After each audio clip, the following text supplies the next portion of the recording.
안녕하세요. 부킹부킹의 윤꾼입니다. 오늘 세계적인 석학이죠. 니콜라스 카의 생각하지 않는 사람들, 이 책을 살펴보도록 하겠습니다. 세계적인 경영 컨설턴트이자 IT 미래학자로 잘 알려져 있죠. 니콜라스 카. 이 현대와 미래 사회의 이 정보 기술이 우리 사회와 경제에 어떤 영향을 미치는가, 이런 주제에 대해서 심도 있게 연구했고요. 이에 관한 여러 칼럼들을 발표해오는 그런 석학입니다. 그는 정보기술이 인류에 미치는 이 긍정적 영향은 물론이고 그 피해와 폐해까지도 아주 날카롭게 꼬집고 있는데요. IT 업계를 포함한 이 비즈니스 전반에 아주 다양한 파장을 몰고 왔습니다. 이 책이 이제 처음 쓰여지는 거는 한 2008년, 9년도 해서요. 이제 뭐 시차별이 있겠지만 각 나라에는 한 2010년을 내외로 전부 번역돼서 출판이 됐습니다. 굉장한 센세이션을 몰고 왔는데 그 당시에도 훌륭한 책이었지만요. 10여 년이 훌쩍 지난 지금에도 그 철학과 통찰이 계속 잘 유지되고 있는, 그리고 오히려 시간이 더 지난 지금 더 빛을 발하는 그런 책이 아닌가 하는 생각을 해봅니다. 지난 2008년 애틀랜틱지에 발표한 구글이 우리를 바보로 만드는가라는 글에서요. 인터넷이 이 깊이를 잃어버린 지식을 양산한다. 그리고 디지털 시대에 계속 이렇게 가다가는 인류가 지금까지 쌓아온 모든 것을 잃어버릴 수 있다. 이런 경고의 메시지를 계속 전했습니다. 평생을 기술 분야에 바친 이 전문가의 이와 같은 역설적 정의, 이 기술과 인간 사회에 관한 많은 논쟁을 불러일으켰고요. 바로 여기에서 생각하지 않는 사람들이 시작되었다고 할 수 있습니다. 그는 이 책을 통해서요. 인류가 정보를 다루는 이 도구의 변화에 따라서 어떤 영향을 받았는지, 그리고 인터넷과 이 스마트 기기로 압축되는 오늘날의 기술 변화가 우리에게 어떤 영향을 미칠 것인지를 탁월한 식견으로 잘 풀어내고 있습니다. 2010년 초판인데요. 우리나라의 경우에 2020년경에 개정 증보판이 나왔습니다. 근데 뭐 기본 플롯은 다 비슷해요. 근데 우리 IT와 소프트웨어 산업을 보면은요. 아까도 잠깐 얘기했지만 하루하루가 다르죠. 이런 세계에서 10년 전, 그리고 실제 처음 쓰여진 걸로 보면은 그 이상인데, 이렇게 이전에 출판됐던 관련 서적이 오늘날까지도 회자되고요. 그 깊이를 더해가고 있다는 것, 이 책의 훌륭함을 말해주고 있는 다른 부분이 아닌가 하는 생각을 해봅니다. 문득 우리의 생활을 한번 돌아봅니다. 아침에 일어나자마자 스마트폰을 들고요. 지난밤 동안 쌓인 뉴스피드를 확인하고, 그리고 메일을 확인하고요. 출근길 지하철 같은 데서는 넷플릭스 등으로 드라마를 보죠.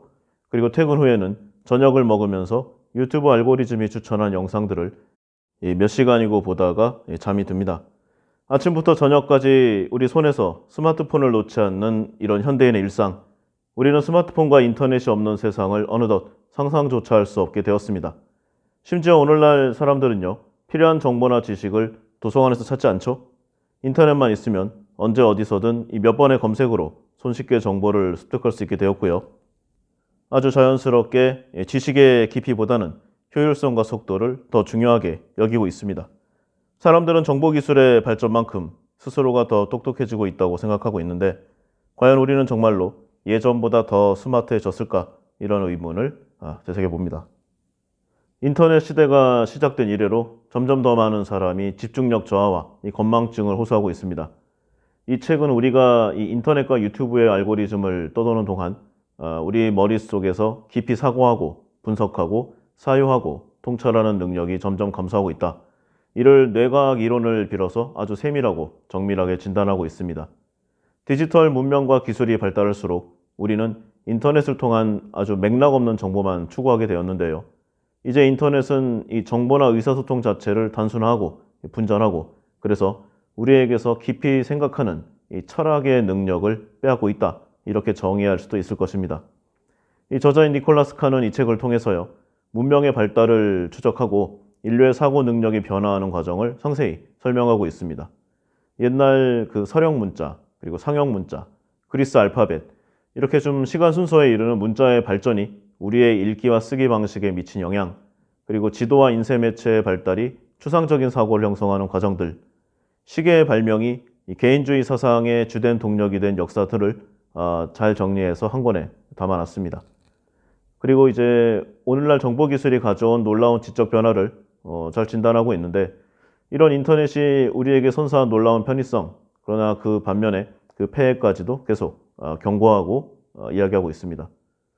이 저명한 커뮤니케이션 학자이자 뭐 뉴턴이나 다윈, 프로이트, 아인슈타인, 파블로프 이후 가장 중요한 서상가로 일컬어지는 마셜 맥클론, 미디어에 의해죠. 그에 져서 이 내용에 이제 현대판 그리고 인터넷판으로 불리는 이 책, 생각하지 않는 사람들. 새로운 기술이 계속해서 생겨나는 오늘날에 우리에게 아주 중요한 통찰의 근거를 제시할 수 있는 단초가 된다. 그런 평가가 주를 이루고 있습니다.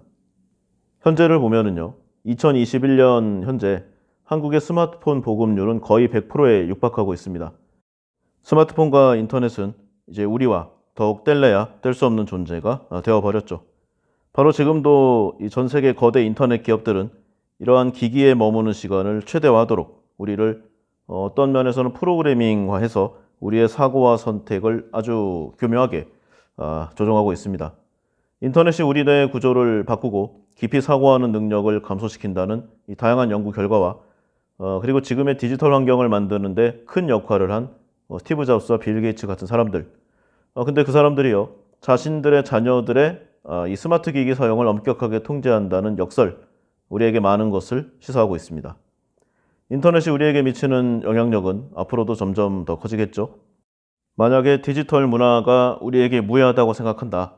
그리고 스마트 기기의 발전과 더불어서 인간도 점점 더 똑똑해지고 있는 게 당연한 게 아닌가. 만약에 이렇게 생각하신다면요, 하이퍼링크와 알고리즘의 흐름에 정신을 맡기고 있다라고도 표현할 수 있겠습니다. 이런 스스로를 발견한다. 그렇다면은 지금쯤 한 번쯤은 브레이크를 걸어주기 위해서라도 이 책 생각하지 않는 사람들을 읽어야 할 필요가 있다. 이런 생각을 해봤습니다. 정보를 빠르게 제공한다고 스마트한 것은 아니겠죠? 참고로 이 책은 어떤 특정한 지식을 주입한다 그리고 알려준다 이런 내용보다는요, 한 번쯤은 되돌아보고 생각하게끔 하는 좀 철학의 사유서, 저는 그런 생각을 해봤습니다. 그러니까 이 책을 순서에 의해서라던가 아니면 특정 지식을 알려주기 위해서 그렇게 저도 이야기를 할 필요가 없을 것 같아요. 여러 내용 중에 제가 감명 깊었고 나름 임팩트가 있었다는 내용들을 좀 추려서 좀 책의 순서에 관계없이 이야기를 해볼까 합니다. 이 책은 전반적으로 이제 매 시간 업데이트되는 정보 그리고 대량으로 쏟아지는 이 데이터들, 이런 것들로 인해서 세상이 더욱 효율적으로 빠르게 돌아가고 있다는 사실은 인정하고 있습니다. 당연하겠죠. 그런데 이제 거기에 적응해 가고 있는 우리는 사색의 시간과 집중력을 잃어가고 있다고 계속해서 경고하고 있습니다. 우리의 좀 생활 패턴을 보면은요, 특히 어떤 지식이나 아니면 공부를 할 때 많은 자료 중에 어느 하나에 지속적인 관심을 가지기보다는요, 문서 또는 정보 사이를 이리저리 이동하면서 점점 산만해지고 있습니다. 그래서 주제와 본류를 익히기보다는 격가지, 그리고 어떤 특정한 데이터들을 많이 알고 있다, 이런 걸로 지식을 좀 측정하는, 그리고 지혜의 척도를 재는 경향이 있는 것 같아요. 많이 알고 있어서 나쁠 건 없지만 많은 데이터가 스마트함을 이야기하는 것은 아닐 것입니다. 이 웹상에서 정보를 검색할 때 숲을 보기가 어렵죠. 정해진 화면에서 스크롤을 내려가면서 특정한 알고리즘이 제공한 데이터들, 이거를 계속 접하다 보면은요, 심지어는 나무조차 보지 못하는 상황에 처할 수가 있습니다.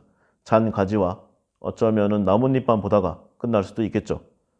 대중적인 독서를 보면은 옛날에는 이 사회적 기반이었던 소수의 엘리트 계층만이 영위하던 그런 부분이었잖아요. 어쩌면은 이제 독서라는 활동 자체가 그렇게 돌아갈 수도 있다는 생각을 해봤습니다. 우리가 이 웹상에서 더 빨리 웹페이지를 서핑하고 더 많은 링크를 클릭하고 더 많은 페이지를 볼수록 이 구글 등의 이런 이제 빅 권력자들은 우리에 대한 정보를 수집하고 우리가 더 많은 광고를 보게 할 기회를 얻고 있습니다. 이 웹상에서의 모든 클릭, 우리의 집중력을 깨뜨리고 주의력을 완전히 무너뜨리고 있는데, 우리가 만약에 어쩔 수 없이 가능한 한 많은 클릭을 하게끔 해둔 것, 그럴수록 구글이 더욱더 경제적인 이익을 얻게 되기 때문입니다.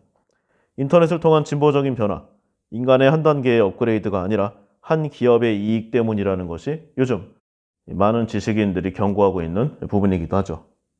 지식을 얻는 과정을 보면은요, 오늘날의 현대인들, 인터넷을 통해서 많은 읽을 거리를 아주 빠르게 처리할 수 있게 되었습니다. 그렇지만 미디어에 쏟아붓는 시간은 오히려 계속해서 늘어나고 있죠.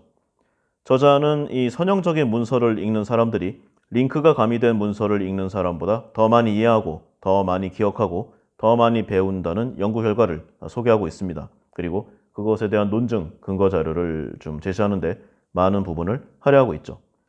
우리의 정신적 기능들 중에서 이 인터넷이 도입되면서 없어진 또는 퇴화된 기능들, 그리고 승리한 기능들이 있는데요.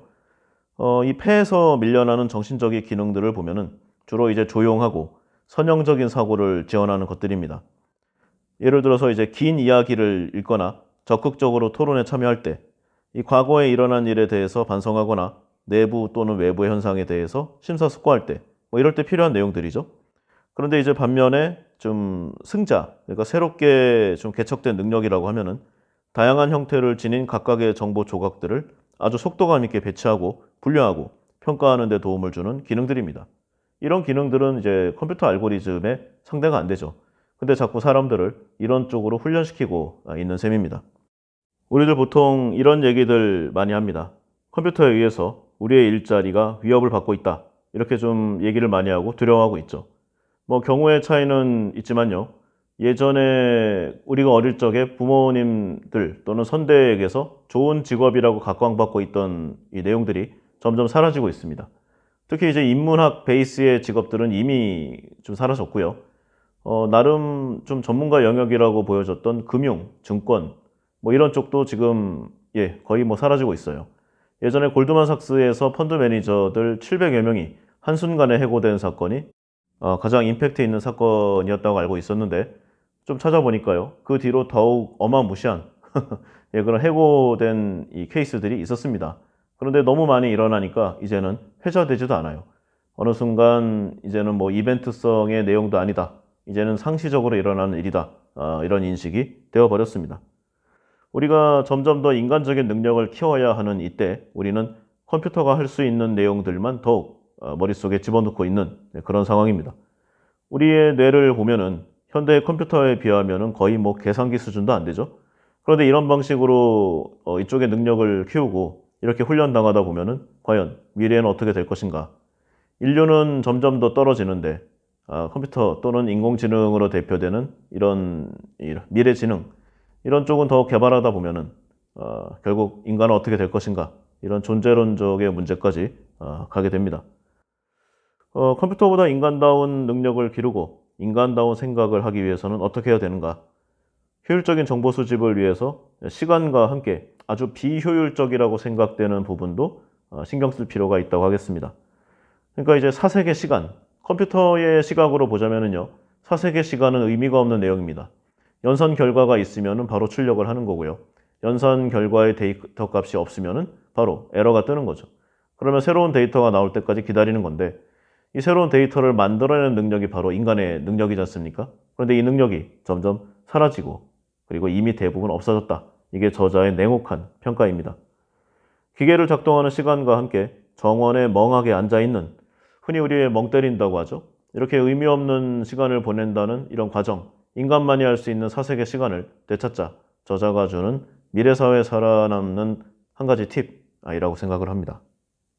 그리고 솔직히 인터넷을 보면은요, 이게 좀 망각의 기술 아닙니까? 암기라는 내용을 보면은요, 이 단순한 저장의 의미 그 이상을 사실은 내포하고 있습니다. 종합적인 이 과정을 위한 첫 번째 단계였고요. 그리고 독서에 대한 이 더 깊고 그리고 더 스스로를 찾아가는 이 개인적인 이해에 관한 과정 이렇게 볼 수 있겠죠. 기억을 확장할 때마다 지적 능력은 향상되는데 인터넷을 기억의 대안물로 사용하게 되면서 이런 내부적인 강화 과정을 우리는 건너뛰게 되었습니다. 우리의 내면을 텅 비게 하는 위험성을 안게 된 것이죠. 기계에 우리의 메모리, 기억을 위임하게 될 때 우리는 이 지성이나 정체성의 가장 중요한 부분 역시 위임하게 되는 것이라고 경고하고 있습니다. 저자는 이 책에서 이야기하고 있어요. 전 세계에서 생각하는 사람은 1%에 불과하고 20, 30%의 사람들은 자신이 생각하고 있다고 생각한다. 그리고 나머지 7, 80%의 사람들은 생각하기를 싫어하는 사람들이다. 이렇게 이야기하고 있습니다. 우리는 어디에 속해 있을까요? 뭐 잠시 쉬어가는 내용으로요. 옛 성현의 말씀을 한마디 들어보겠습니다. 배우기만 하고 생각하지 않으면 얻는 것이 없고 생각만 하고 배우지 않으면 위태롭다. 배우는 것과 스스로 생각하고 익히는 것이 함께 되어야만 제대로 된 지식을 갖출 수가 있다. 공자의 말씀이죠. 본격적으로 책의 내용을 한번 정리해 보겠습니다. 지난 2010년에 퓨 리서치 센터가 이 세계 저명한 사상가 약 400여 명을 대상으로 설문조사를 실시했습니다. 그 결과로 80%가 넘는 응답자가 2020년까지 인터넷 사용은 인간의 지능을 높일 것이며 전례 없이 많은 양의 이 정보에 접근이 가능해진 사람들은 더 똑똑해지고 그리고 더 나은 선택을 할 것이다. 이렇게 좀 동의를 했는데 바로 그 2020년대가 이미 도래했습니다. 우리는 예전보다 더 똑똑해지지도 않았고요. 더 나은 선택을 하고 있지도 않죠. 이 저자가 중간에 자신의 경험을 얘기한 부분이 있는데요. 원래 이 저자가요, 이 책이나 긴 기사에 쉽게 집중할 수 있는 상당히 좀 문학적인 그리고 좀 문과적인 사람이었다고 합니다. 그러니까 이런 좀 좋은 책도 저서를 했겠죠. 그 자신의 사고력을 보면은 누군가가 좀 일부러 좀 골탕 먹으라고 좀 꼬아놓은 서사 구조 또는 이 논거의 변화 등을 복잡하게 만들어 놓은 흔히 우리 왜 벽돌책이라고 말하는 그런 두꺼운 책들 있지 않습니까? 아무리 어렵게 된 책이라도 본인은 쉽게 따라갈 수 있었고 상당히 오랜 시간 동안 긴 산문 속을 헤매고 다닐 수도 있었다고 좀 토로합니다. 그러니까 한마디로 책 읽는 능력 그리고 생각하는 기술이 있었다는 표현인데요. 여기에 좀 자신이 있었다고 해요. 그런데 요즘 들어서 많은 부분이 변했다고 합니다. 그러기가 좀처럼 쉽지 않다는 거죠. 옛날처럼. 한두 쪽만 책을 좀 읽어도 집중력이 금방 흐트러지기 시작했고요. 그러다가 안절부절 못하고 중요한 문맥을 놓쳐버리고 그리고 곧 또 다른 할 일을 찾아서 이제 다른 데 매진을 한다는 거죠. 그러니까 A를 끝내고 B를 시작한 다음에 B를 마무리하고 C를 해야 되는데 A 하다가 B 하다가 C 하다가 결국에는 아무것도 못하는 상황이 된다는 거죠. 예전에는 참으로 즐겁고 재미있게 책을 읽고 글을 쓰는 이 활동을 시행했는데 이제는 예전처럼 책 한 줄을 읽는 행위도 어느새 직업 또는 투쟁이 되어버렸다는 그런 토로를 하고 있습니다. 그 자신이 보기에 현대 생활을 좀 생각해 보면은요. 세상 그 어느 때보다도 아주 쉽고 빠른 검색을 가능케 한 이 링크 덕분에 이제는 인쇄 미디어에 비해서 디지털 문서 사이를 좀 왔다 갔다 하기, 정보를 탐색하는 게 훨씬 간편해졌다는 것을 느끼고 있다고 합니다. 문서에 대한 집중력은 더욱 약해졌고, 그리고 이제는 느낄 수도 없을 정도의 일시적인 것이 되었다고 합니다. 이러한 검색 또한 이 온라인 저작물의 이 분절화를 초래했는데요. 이 검색 엔진을 보면은 종종 우리가 이제 그때그때 찾는 내용과 깊이 있고 연관 있는 문서의 일부분, 그리고 찾고 있는 문장의 몇몇 단어를 보여주면서 우리의 관심을 끌기는 해요. 그런데 이 저작물을 전체적으로 파악할 만한 근거는 거의 제공하지 않죠. 웹에서 검색할 때는 숲을 보지 못하는 경우가 대부분입니다. 심지어는 어떤 원하고자 하는 특정한 지식이나 정보를 얻지 못하고 또는 자신만의 주관을 내리지 못하는 건 거기서 또 괜찮습니다. 그러나 누군가에 의해서 주어지고 강요되어지고 학습되어진 이 지식과 정보를 갖게 되는 그런 위험한 경우에도 처할 수 있게 되는 것이죠. 책에 나온 내용 중에 이제 미디어의 이해, 그 맥클루언이 쓴 책인데 여기에 보면은 기계 애호가라는 장이 있습니다. 여기를 보면은 이제 기계 사회의 생식기에 불과하다는 아주 신랄한 표현이 있는데요. 우리의 핵심적인 역할은 더 정밀한 도구를 생산하기 위해서 이 벌꿀이 식물을 수정시키듯이 기계를 수정시키는 것. 기술이 스스로를 복제할 능력을 개발할 때까지 이어진다. 이렇게 결론을 내고 있습니다. 그러니까 기계가 어떤 시점에 스스로를 복제할 수 있는 어떤 지점에 이르게 되면은 인간이란 존재는 모두가 쓸모없는 존재가 된다는 것이죠. 현재를 보면은 이제 전체의 지능을 보면은 아직도 인간은 기계 입장에서도 함부로 할 수는 없는 존재입니다. 왜냐하면 아직까지는 사고와 창의력이 있으니까요. 물론 이도 아주 뛰어난 좀 몇몇의 사람들에 국한되는 내용이지만 그래도 위험 요소가 있기 때문에 기계가 또는 인공지능이 또는 이런 미래의 지능 세계가 인간을 함부로 할 수 없다는 것에는 니콜라스 카도 동의하고 있습니다.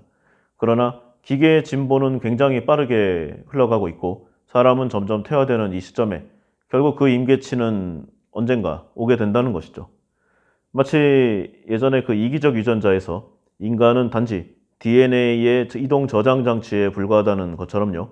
기술의 발전에서도 인간은 이제 도구도 아닌 도구를 생산하기 위한 도구의 재료로 전락할 수 있음을 잊지 말아야 한다. 이런 경고를 하고 있습니다. 그러고 보니까요. 저 자신도 이제 어느 순간 좀 귀찮은 것이 아주 싫어지는 상황이 된 거 아닌가 이런 생각을 해봤습니다. 이 사색과 고찰을 통한 이 문제 해결과 이 진리 탐구는 사라지고요. 사실 뭐 그동안도 그렇게 열심히 하진 않았지만 아주 원초적이고 이 즉흥적인 내용들만이 계속 이어지고 있는 듯도 합니다. 아주 잠시의 로딩 타임도 기다릴 수 없는 지경에까지 이르렀죠. 인내심과 의지력이 예전에 비해서 많이 없어졌음을 느끼고 있습니다. 정보를 처음 습득하는데 시간을 세이브하는 것이 과연 반드시 좋은 일인가? 예전을 보면은 이제 대형 도서관에서 아주 예전 고서적을 찾아내서 한 가지의 정보를 얻어냈을 때의 그 즐거움, 그리고 그 내용들을 사색해서 새로운 어떤가를 발견해내는 그 즐거움들이 이제는 없습니다. 예전에 아주 힘들게 얻었던 이 정보의 습득, 이제는 몇 분, 심할 때는 몇 초 만에 끝날 때도 있죠. 구글이나 어떤 포털에 검색어를 입력하고 링크를 따라가면 내가 찾던 이 진실이 아주 명쾌한 코멘트와 함께 드러나죠. 그런데 과연 이러한 행동들로 새로운 어떤 것을 찾아낼 수가 있을 것인가? 지금 당장이야 뭐 순간적으로 편하기는 한데 이런 상황들이 계속 가다가 우리는 이 현대 과학의 총알하는 이 실리콘 집적 회로로 이루어진 이 메모리 칩에 지배당하는 것이 아닌가. 이 저자 이외의 세계의 석학들도 최근 이런 어려움에 처해 있다고 합니다. 예를 들어서 이제 미국 명문 유수의 대학의 이 교수들도 예전에는 이제 나름의 학습 방법과 진리를 탐구하는 그런 기법들을 가지고 있었다고 해요. 그런데 최근에 사고하는 방법 자체가 바뀌었다고 합니다. 스타카토 형식을 띠고 있는데 이게 온라인에 떠도는 많은 정보에서 아주 핵심만 간추려서 재빨리 훑는 방식이라고 하네요. 더 이상 이제 전쟁과 평화 같은 책을 읽을 수가 없다고 토로하는 이 문학계의 이 거장, 이 거성들인 미국 아이비리그의 교수들의 토로를 보면은요. 이 사람들이 아무래도 이 공부하는 능력에 관해서는 이 보통 사람들보다 훨씬 더욱더 훈련돼 있고 그 능력치가 탁월할 텐데 이런 사람들마저 좀 이렇게 변모해 버렸다. 이제는 조금 긴 단락의 블로그 글조차 읽지 못한다는 내용을 보면은 좀 무섭다는 생각을 많이 해요. 물론 뭐 이는 어느 정도의 과장이 들어간 내용일 거고요. 정말로 뛰어난 사람에게는 정보 습득의 방법이 종이 활자든 웹페이지든 아마도 크게 관계가 없을 수도 있습니다. 그러나 우리 대다수는 그러지가 않겠죠. 그리고 잘 생각해 보면은요. 물론 방법은 자유입니다. 하기 나름인 거고 뭐 아무리 어려운 상황에서도 의지가 있다면 할 수 있는 것은 맞지만 현재를 보면은 예전에 뭐 뉴턴이나 아인슈타인 같은 대천재가 나오지 않는 것도 어쩌면 이와 연관성이 있지 않나 생각도 해봅니다. 물론 예전에는 이 천재라고 불리는 사람들이 자신이 앞으로 어떻게 해야 할지를 몰라서 인생을 망친 경우도 많이 있죠. 머리가 좋고 엄청난 학습 능력을 갖고 있다고 해도 시대를 잘못 만났다는 좀 이름하에 다른 사람들에게 휘둘리기도 하고 뭐 그래서 망가지는 경우가 있었죠. 그런데 최근에는 이제 아주 다양한 정보의 수립 경로가 있기 때문에 이렇게 자신의 가치를 전혀 모르고 끝나는 경우는 아마 거의 없을 거예요. 그러니까 분명 장단이 있는 건 맞지만 어쨌든 간에 인간은 예전에 비해서 생각하는 능력이 확실히 떨어졌다. 이 말에는 저도 적극 동의를 합니다. 물론 반대 의견도 있습니다. 테크놀로지를 무조건 싫어하는 사람이 그렇게 많지는 않겠죠. 이 블로그와 웹에서 어마어마한 양의 정보를 검토하고 훑어볼 수 있는 능력, 이 능력 자체를 찬양하는 사람들도 많이 있습니다. 300여 쪽짜리의 책을 읽는 것보다 온라인에서 링크로 연결되어 있는 짧은 정보를 대량으로 읽는 것이 사고 확대에 보다 효율적인 방법이다. 뭐 일견 타당하기도 하죠. 그리고 생각하는 능력이라는 애매모호한 표현으로 네트워크의 힘을 간과하고 있다. 이런 말들도 많이 있습니다. 연결된 사고의 힘, 이 과정의 우월함을 아직도 인식하지 못하고 있는 사람들이 있는데 그 가치를 이 구식적인 이 선형적 사고방식을 기준으로 판단하기 때문이다. 그래서 낡고 고루한 생각이다. 이렇게 말하는 예측도 있죠. 어쩌면 인터넷이 우리들 일반 사람들을 참을성이 부족한 독자로 만들었을 수도 있겠지만 많은 경우에는 더욱더 많은 정보 제공의 기회와 더 똑똑하게 해주었다. 이런 생각들을 하는 사람들도 많이 있습니다. 문서나 자료, 그리고 많은 사람과 연결된다는 것, 사고와 글쓰기에 그만큼 외부 자극이 더 많이 주어진다는 것을 의미하기도 한다. 이들의 주장도 타당성이 있습니다. 책에 나온 사례 중에 하나인데요. 이 플로리다 주립대학교 학생회장 출신으로 미국 로드 장학금 수상자인 조 우셔라는 사람의 이야기가 있어요. 자신은 책을 읽지 않고요. 그러니까 전혀 안 읽는다고 합니다. 여기서 책을 안 읽는다는 것은 아마도 현재의 이 북 형식으로 출판된 내용을 말하는데 일반 문서 자료는 더욱더 많이 읽을 수도 있겠죠. 책을 읽는 대신에 구글에 들어가서 관련 정보를 신속히 찾는다고 말하는데 철학을 전공하는 본인이 보기에도 이 구글 북서치를 통해서 몇 분 만에 필요한 정보를 골라내는 이런 능력이 현대사회에 있는데 굳이 문자로 가득한 책장을 시간을 들여가면서 넘길 필요를 느끼지 못한다. 이렇게 이야기하고 있습니다. 좀 방향성은 다르지만 여기에도 공감할 수 있는 게 예전에 보면은 이 지식에 대한 접근성, 권력자들만이 할 수 있는 내용이었습니다. 우리 예전에 왜 중세시대 또는 우리나라의 이 고려나 조선시대를 보면은요, 책을 읽고 공부를 한다. 언감생심입니다. 하루 벌어 하루 먹고 살기도 힘들었던 시기죠. 각종 전란이 계속 이어났고, 뭐 흉년, 가뭄, 뭐 천재지변, 그리고 뭐 각종 전쟁, 뭐 살아남는다는 것이 화두인 그런 세상이었잖아요. 여기에 미래를 대비한 공부를 한다. 정말 선택받은 사람들만이 할 수 있는 특권 그 자체였습니다. 그러니까 집안이 받쳐주지 않으면은 책을 구경도 못하고 인생을 마무리하는 사람도 많았다는 얘기죠. 중세시대를 봐도요. 어떤 좀 읽을 거리가 있다. 또는 소식을 전해야 한다. 그러면은 보통 이 종교 관계의 사제, 뭐 신부 이런 쪽을 많이 좀 도움을 구했습니다. 그러니까 이 사람들이 이런 쪽으로 도와주는 것과 동시에 지식을 과시하면서 나의 말을 따라라. 뭐 이런 내용의 연결이죠. 그러니까 이제 네트워크화된 이 외부로 전해지는 정보는 특정 사람들만이 공유할 수 있는 정보를 일반 대중에까지 끌어내렸다. 그 범위를 넓혔다라는 점에서 분명히 큰 가치가 있다고 할 수 있습니다. 그리고 또 부가적인 내용도 있죠. 이 정보의 독점과 공개의 이 차이. 정보가 계속 공개되고 오픈되고 사람들의 좀 입에 회자되면은요. 아무래도 이 권력을 갖고 있는 계층도요. 타인의 눈치를 보고 행동을 조심할 수밖에 없습니다. 최근 우리 사회를 보더라도 뭐 정치, 경제, 경찰, 관료, 뭐 체육계, 음악, 교육, 뭐 기타 등등 해서요. 예전에 보통 이제 힘 좀 썼다 하는 그런 좀 나름의 권력 계층이 무너지고 있습니다. 이제는 뭐 조금만 좀 억울한 일을 당해도 세상에 알리는 그런 시스템이 아직은 부족하지만 어느 정도 갖춰져 있어요. 그래서 이제는 더 이상 참지 않죠. 정상에 쓸 수 있는 그런 어떤 기회가 주어졌다가 예전에 행했던 부조리 또는 타인에 대한 위압, 위력 이런 사건들의 공개로 인해서 그 문턱에서 좌절된 사람들이 많이 있습니다. 혹자는 그러한 내용 자체도 좀 문제라고 하는데 그러니까 누가 새롭게 좀 뜬다, 소위 좀 인기를 얻고 성공한다, 그거를 이제 배합해서 주저앉힌다라고 이야기를 하지만요. 이런 자정장치가 없으면은 무서운 사람들이 많이 나오겠죠. 그리고 대를 이어서 권력의 노른자위를 가져갈 것임에 분명합니다. 네트워크를 통한 집단의식 그리고 정보의 신속한 공유 이런 면에서 어느 정도 좀 디펜스 할 수 있는 그리고 자정할 수 있는 그런 장치가 분명히 된다고 할 수 있겠죠. 세상에 그 무엇이든 이 장점과 단점이 있기 마련입니다. 분명히 긍정적인 요소와 부정적인 요소가 합쳐져서 이것들이 이제 균형과 조화를 이루면서 발전이 되는 것인데 또는 이겨내면서요. 결국 중요한 것은 이제 능동과 수동의 차이인데 우리의 도서관에 가면은요. 사방에 이제 책꽂이에 책이 이제 빽빽하게 꽂혀 있습니다.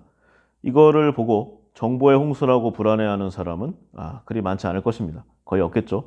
그런데 이제 무비판적이고 수동적인 또는 누군가가 어떤 의도를 통해서 이 배치하고 재배열한 내용들 웹을 통해서 쏟아져 나오는 이 글과 영상, 오디오로 계속 이런 내용들을 주입받다 보면은요. 곧 그것이 옳은 내용이 되고 그리고 세상의 주류 여론이 된다고 느끼게 될 수밖에 없습니다. 능동적인 생각과 사색을 할 수 없게 되는 그 상황이 바로 가장 위험하다는 내용이죠. 책에 나온 내용인데 저도 이제는 이런 방식으로 하고 있지 않은 듯합니다. 현대사회의 이제 웹 관련된 내용 더 많이 사용할수록 일하는 방식도 그만큼 변화를 했습니다. 처음에 보면은요, 스크린에서 어떤 문서도 수정할 수 없을 것 같았습니다. 컴퓨터를 처음 만나서, 물론 제 경우겠지만요, 이제 아래아 한글로 타자 연습을 하고, 그리고 어느 정도 자신이 붙어서 이제 문장 연습을 하고, 리포트를 쓰고, 글을 만드는 이런 과정들을 계속 연습하고 발전해 왔잖아요. 처음에 보면은 안심이 안 됩니다. 그래서 문서를 출력해서 연필로 표시를 한 다음에 컴퓨터에서 다시 수정하는 그런 절차를 밟았죠. 그 후에는 다시 문서를 출력해서 또 틀린 데가 없나 컴퓨터를 하는 뭐 이런 내용들이 계속 반복됐었습니다. 심할 때는 뭐 여러 번도 반복이 됐겠죠. 그런데 어느 시점부터 갑자기 업무의 방식이 바뀌게 됩니다. 이제는 종이 위에 더 이상 무엇을 쓸 수도 없을, 그리고 어떤 게 있어도 그것을 신뢰할 수 없는 이런 상황에 처해질 수가 있는 거죠. 삭제키, 스크롤바, 잘라내기, 붙여넣기, 되돌리기, 컨트롤 P와 컨트롤 V 뭐 이런 내용들의 명령어가 없이는 이제는 글 쓰는 작업이 어려워지는 겁니다. 모든 문서의 작성과 수정 작업을 스크린에서 하지 않으면 이제는 안심이 안 되는 좋은 글귀가 떠오르지 않는 이제 그런 상황에까지 몰리는 거죠. 워드 프로세서를 사용하는 이제 단계에서요, 스스로가 워드 프로세서의 일부가 되어버린 것 같다. 저자가 이런 내용을 이 책에서 이야기하고 있는데, 저 역시도 처음 컴퓨터를 맞이했을 때 이런 느낌을 많이 받았습니다. 그래서 좀 감회가 새로워서 이 내용을 한번 이야기해 봤어요. 책의 내용은 대략 이러한 방식으로 계속 흘러갑니다. 여기서 이제 각각의 케이스들이 붙고, 뇌의 기본적인 기능, 그리고 우리가 공부를 하고 문학을 하고, 그리고 이제 글자를 습득하는 이런 그 발전 단계도 계속 이야기하고 있죠. 그래서 이제 다음 편에서부터 이런 내용들을 계속 좀 살펴볼 거고요. 오늘은 좀, 그러니까 이 책이 내용 자체가 굉장히 훌륭한데 번역이 그렇게 매끄럽게 된 것 같지는 않아요. 중간중간에 살짝 이제 막히는 부분들도 있습니다. 그래서 이제 이 책을 여러 사람들한테 들어서 구입하시는 분들이 생각보다는 좀 별로였다, 이렇게 말씀하시는 분들도 있어요. 그런데 이 책을 이제 뭐 원문으로 읽거나, 그리고 물론 이 책도 이제 개정되면서 많이 좋아졌습니다. 이 내용을 보면은요, 한 번쯤 진짜 생각하게끔 하고 넘어가는 그런 구절들이 많이 있습니다. 우리 요즘 굉장히 바쁘게 살고 있잖아요. 하루하루가 분 단위로 흘러가고 있습니다. 예전에는 시간 단위로 사는 것도 바쁘다고 했는데, 어느새 우리 뭐 직장 다니는 케이스를 보면은요, 30분 단위 또는 15분 단위로 스케줄표가 나오는 경우도 있죠. 그래서 과연 이것이 좋은 것인가? 그러면 이렇게 좀 시간을 쪼개가면서 이렇게 스마트하게 사는 것 같은 이런 세상에서 과연 우리는 발전하고 있는가? 정말 한번 생각해 봐야 될 것 같아요. 그리고 인간은 과연 실력이 늘었는가? 저는 아닌 것 같은데, 그런 사람이 많이 있어야 되겠죠? 앞으로의 위험한 세상에서 인류가 살아남으려면 말이죠. 그래서 일단은 책 내용은 여기까지 하고요. 그러면 사람은 어느 정도까지 좀 상대할 수 있는가? 그런 의미에서요, 인류 역사상 가장 똑똑했던 사람, 가장 IQ가 높았던 사람의 이야기를 간단히 살펴보고 마무리하도록 하겠습니다. 보통 우리 인류, 사람을 보면은요, IQ 테스트 결과로 한 90, 그리고 120, 요 사이 범위에 속하면은 정상으로 분류를 합니다. IQ가 130 이상이다, 그러면 인류 전체 상위 3%에 속하는 엘리트라고 할 수 있어요. 지적 능력이 뛰어나고 사회적으로 성공한 경우가 많죠. 그리고 공식적으로 148 이상이면 인류 상위 2%로 이제 멘사에 가입할 수 있는 측정치가 됩니다. 그리고 150 이상이면 영재, 우리가 흔히 아는 이제 천재라고 불리는 사람들이 여기에 속하죠. 보통 사람들과는 다른 어떤 비범함을 갖고 있고요. 물론 뭐 전부 큰 업적을 남긴다고 할 수는 없지만, 어쨌든 간에 머리 회전이 보통 사람과는 완전히 다르죠. 그리고 이제 이 IQ가 만약에 170이 넘어간다, 글로벌 천재입니다. 초천재라고도 불리우는데, 이제는 뭐 인간과는 좀 다른 종류의 사람이다, 다른 종족이다, 이렇게 봐도 무방할 정도라고 하네요.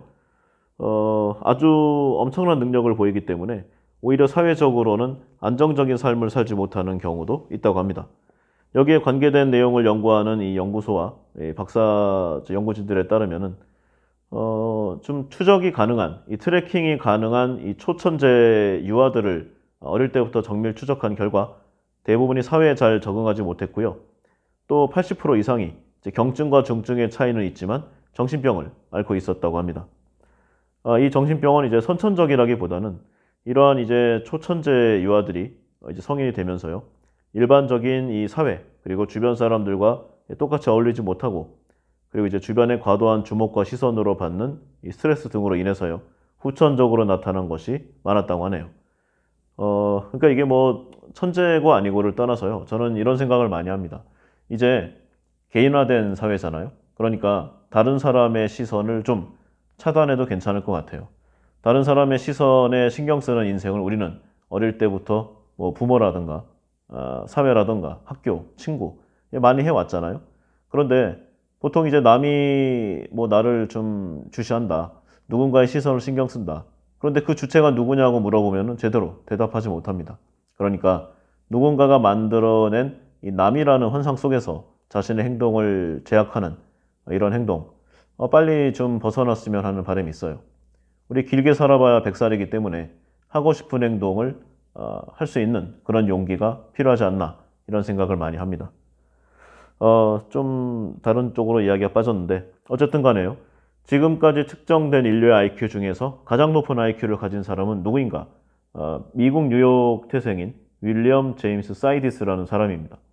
이 사람은 지금껏 존재한 인류의 모든 공신력 있는 IQ 테스트의 이 측정 가능 수치를 월등히 넘어섰기 때문에요. 솔직히 말하면은 이 측정치가 이게 한계라고 합니다. 그러니까 이 사람은 이 한계치를 다 간 거죠. 전문가들이 계산한 그의 지능은 거의 300에 육박한다고 하는데 특정 영역에서는 이 300을 넘어설 수도 있다고 합니다. 우리의 온도계를 보면은요. 한 영하 20도 또는 영하 30도 보면은 수은주가 눈금이 거기까지죠. 그러니까 그 아래로 내려가는 거는 그냥 계속 영하 30도입니다. 이 사이디스가 바로 그러한 케이스라고 할 수 있죠. 집안 자체가 대부분 똑똑했다고 합니다. 이 사이디스의 이제 부모를 보면은요. 이제 미국으로 이주한 유대인들이었는데 두 분 다 의사였다고 해요. 특히 이제 아버지는 정신과 의사였는데 동시에 아주 저명한 심리학자였기도 했다고 합니다. 그러니까 이제 기본적인 좀 토대가 있었다는 거죠. 이제 그러한 영향을 받아서인지요. 이 주인공인 윌리엄 제임스 사이디스 이 생후 6개월에 말을 시작했고 1년 6개월이 됐을 때는 뉴욕타임즈를 읽었다고 합니다. 그리고 3살 때가 되었을 때 자신이 원하는 장난감에 대해 묘사한 편지를 직접 타자기로 작성해서 장난감 회사에 보냈다고 하네요. 요즘식으로 말하면 옴부즈맨, 피드백을 한 거죠. 그리고 이제 4살 때가 됐을 때 더욱더 발전을 해서 의학과 해부학 학술 논문을 저술했고요. 같은 해 스스로 라틴어와 고대 그리스어를 익혔다고 합니다. 그리고 아버지의 생일에 카이사르의 갈리아 전기, 호메로스의 작품들을 낭독했다고 하죠. 라틴어로 말이죠. 그리고 6살이 되었을 때는 이제 8개 국어를 완벽하게 네이티브 수준으로 구사를 했고요. 아리스토텔레스의 논리학을 대학교 수준으로 습득했다고 합니다. 그리고 2년 뒤인 이제 8세 때 케임브리지 대학교의 수학 교과서에 오류를 교정을 했고요. 그리고 하버드 대학교 입학 시험에는 합격을 했지만 나이가 너무 어려서 입학을 허가받지 못하는 상황에 처했다고 합니다. 그리고 이제 3년 동안 천문학 학술 논문을 여러 편 저술했고 새로운 언어 역시 계속해서 익혔다고 합니다. 때로는 하루에 한 언어를 다 익힌 적도 있었다고 하네요. 정말인지 의심스러울 정도입니다. 그리고 이제 비로소 11세가 되었을 때 하버드 대학교에 입학해서요. 하버드 대학교 역대 최연소 입학자죠.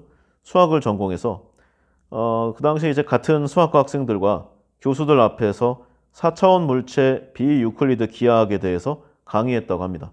우와. 그리고 이어서 하버드 대학교를 최우등으로 졸업한 뒤에 다시 그곳에서 수학을 가르쳤죠. 하버드 대학교에서는 수학을 전공했지만 다시 다른 곳에 입학을 해서 법학 그리고 심리학을 전공했고요. 마찬가지로 그 전공의 교수로 재직했다고 합니다. 그리고 이제 성인이 된 이제 주인공 40개의 국어를 구사하는데 이르렀죠. 그야말로 인류 역사상 최고의 천재가 아닐 수 없습니다. 이때부터 이제 지식뿐만 아니라 사회 현상에 대해서 관심을 많이 가져서요. 이제 민주화 운동과 전쟁 반대 시위에 몸을 좀 담았는데 이로 인해서 연행되고 수감되기도 했고요. 사회로부터 또 국가로부터 공산주의자, 사회주의자로 처벌을 받기도 했죠. 어릴 때부터 지나친 관심과 주목 그리고 주변으로부터 질투와 시기를 받아온 그는 자신을 남들과 다르게 낳고 기른 부모를 자주 원망했다고 합니다. 아주 불안정한 심리 상태와 정신적 혼란을 호소해서 정신과 치료를 받기도 했다고 합니다. 그러다 그는 결국 사람들의 과도한 관심을 견디지 못하고 운동생활에 들어갔고요. 그 후에는 이제 뭐 호구지책을 위해서 가명이나 익명으로 여러 다양한 분야의 논문, 저서를 내는 생활을 했다고 하죠. 그가 저술한 여러 분야의 논문은 이제 대부분이 가명이나 익명이었기 때문에 정확히 그의 것을 다 가려내지는 못했지만요. 확실한 것으로는 그 당시에 우주 블랙홀의 존재를 예견한 것이 있다고 합니다. 그리고 이제 윤년까지 계산되는 영구적인 달력을 발명해서 특허를 받기도 했고요. 뭐 이런 생활이 계속되니까 이제 언론의 관심을 지대하게 받았겠죠. 이 윌리엄 제임스 사이디스 자신의 일거수일투족을 기사화하는 언론들을 이제 사생활 침해로 고소하기도 했습니다. 그러니까 이제 언론으로부터 좋은 대접을 받기가 어렵겠죠. 그런데다가 이제 법원이 당신은 너무 똑똑하고 뛰어나고 거기다가 유명하기 때문에 사실상 공인이다 이렇게 판정을 했습니다. 그래서 그 법원에서 이렇게 판정을 했으니까 이제는 뭐 대놓고 따라다니는 거죠. 그러다가 이제 끈질긴 법정 싸움 끝에 결국 연방정부, 그러니까 우리나라로 말하면 이제 3심에 가서야 대법원에서 자신의 권리를 인정받게 됩니다. 이제야 겨우 다른 사람의 관심을 받지 않고 조용히 살아갈 수 있는 권리를 얻게 된 거죠. 이런 윌리엄 제임스 사이디스, 너무나 아쉽게도요, 40대의 뇌출혈로 사망했습니다. 그의 아버지 이 보리스 사이디스 역시 같은 사인으로 좀 사망을 했다고 하는데 아무래도 좀 지능을 너무 과도하게 빨리 써서 그런 거 아닌가라는 의학적인 소견이 있었다고 합니다. 현존하는 인물 중에서는요, 수학자 테런스 타우라는 사람이 공식 측정 기록 230이라고 하는데 매우 훌륭하지만요, 이 사이디스에 비하면은 뭐 많이 떨어진다고 할 수 있겠죠. 그러니까 다시는 나올 수 없는 사람일 수도 있다 이런 생각을 해봤습니다. 그리고 다시 한번 말씀드리지만 IQ가 300이 아니에요. 측정 가능한 지표가 300까지기 때문에 300이라고 한 거지. 실상 이 사람의 좀 그 성공한 내용을 보면은 어쩌면 4, 500 이상이 되지도 않나. 저만의 추측을 한번 해봅니다. 왜냐면 이제 뭐 비례란 것도 있으니까요. 참고로요. 스티븐 호킹은 160, 알베르트 아인슈타인은 180, 그리고 예전 인물인 레오나르도 다빈치는 대략 200 가까이로 추정된다고 합니다. 물론 뭐 또 역사 속에 숨겨져 있는 은둔 고수는 또 있겠지만 어쨌든 간에 세상 속에 나와 있는 뛰어난 인류, 대단한 인간의 능력은 이 정도가 한계가 아닌가 합니다. 그러면 컴퓨터, 인공지능, 이 인공지능의 IQ는 얼마인가? 약 2015년도에서부터 2017년도까지 이제 구글이라든가 뭐 이런 애플, 그 다음에 각종 SNS 기업들 이런 쪽에서 이제 인공지능을 만들었어요. 근데 측정 기준으로 보면은 한 6세에서 10세 사이의 유아 기준이었다고 합니다. 그런데 이 내용을 믿을 수가 없죠. 항상 대외 홍보용과 그 다음에 본인들이 실제로 하는 진짜 작품은 분명 차이가 있기 마련이니까요. 대외에 자신의 모든 것을 보여주는 회사는 없겠죠. 혹시 있더라도 제품을 만들어서 수익을 추구할 생각을 하지 남들 다 알 수 있게 보여주는 기업은 없을 것입니다. 그리고 2016년인가 17년 이후로요, 이제 인공지능을 인류의 IQ로 측정하는 실험 또는 이 측정 기준이 없어졌습니다. 그러니까 분명히 어마무시하게 발전이 됐겠죠. 그런데 이 기준이란 것도 믿을 수가 없습니다. 과연 어떤 기준으로 6세라고 한 것인가? 그러면 지금 인공지능의 이런 수준을 6살 어린아이가 따라할 수 있을 것인가? 그럴 리가 없죠. 어쩌면 이거는 그냥 인간을 안심시키기 위해서 그런 게 아닌가. 6살 아이가 바둑으로 이세돌을 이길 수 있을 것인가? 안 되겠죠? 그래서 저는 굉장히 무서운 생각을 좀 가끔 해요. 어쩌면 지금 인공지능이란 그 존재는 IQ로 만 또는 10만 단위 이상으로 간 것이 아닌가. 이 유발 하라리의 책을 보면은요, 어느 순간 인공지능 자신과 비교해서 거의 곤충 수준의 단계로 떨어진 인간을 아주 내려다보는 그런 내용의 묘사가 있습니다. 섬찟함을 지울 수가 없어요. 과연 인간은 어떻게 될 것인가? 계속 이런 식으로 이 컴퓨터가 잘하는 내용을 지시하는 대로 따라가는 이런 학습법, 이런 생활 습관을 가지다 보면은 과연 어떻게 될 것인가? 이런 생각을 좀 많이 해보는데 뾰족한 답은 나오지 않네요. 어쨌든 간에 이러한 문제의식을 한 번쯤 되짚어 본다는 것만으로도 이 책을 읽는 가치는 분명히 크게 있다. 이렇게 생각합니다. 오늘은 여기까지 하겠습니다. 감사합니다.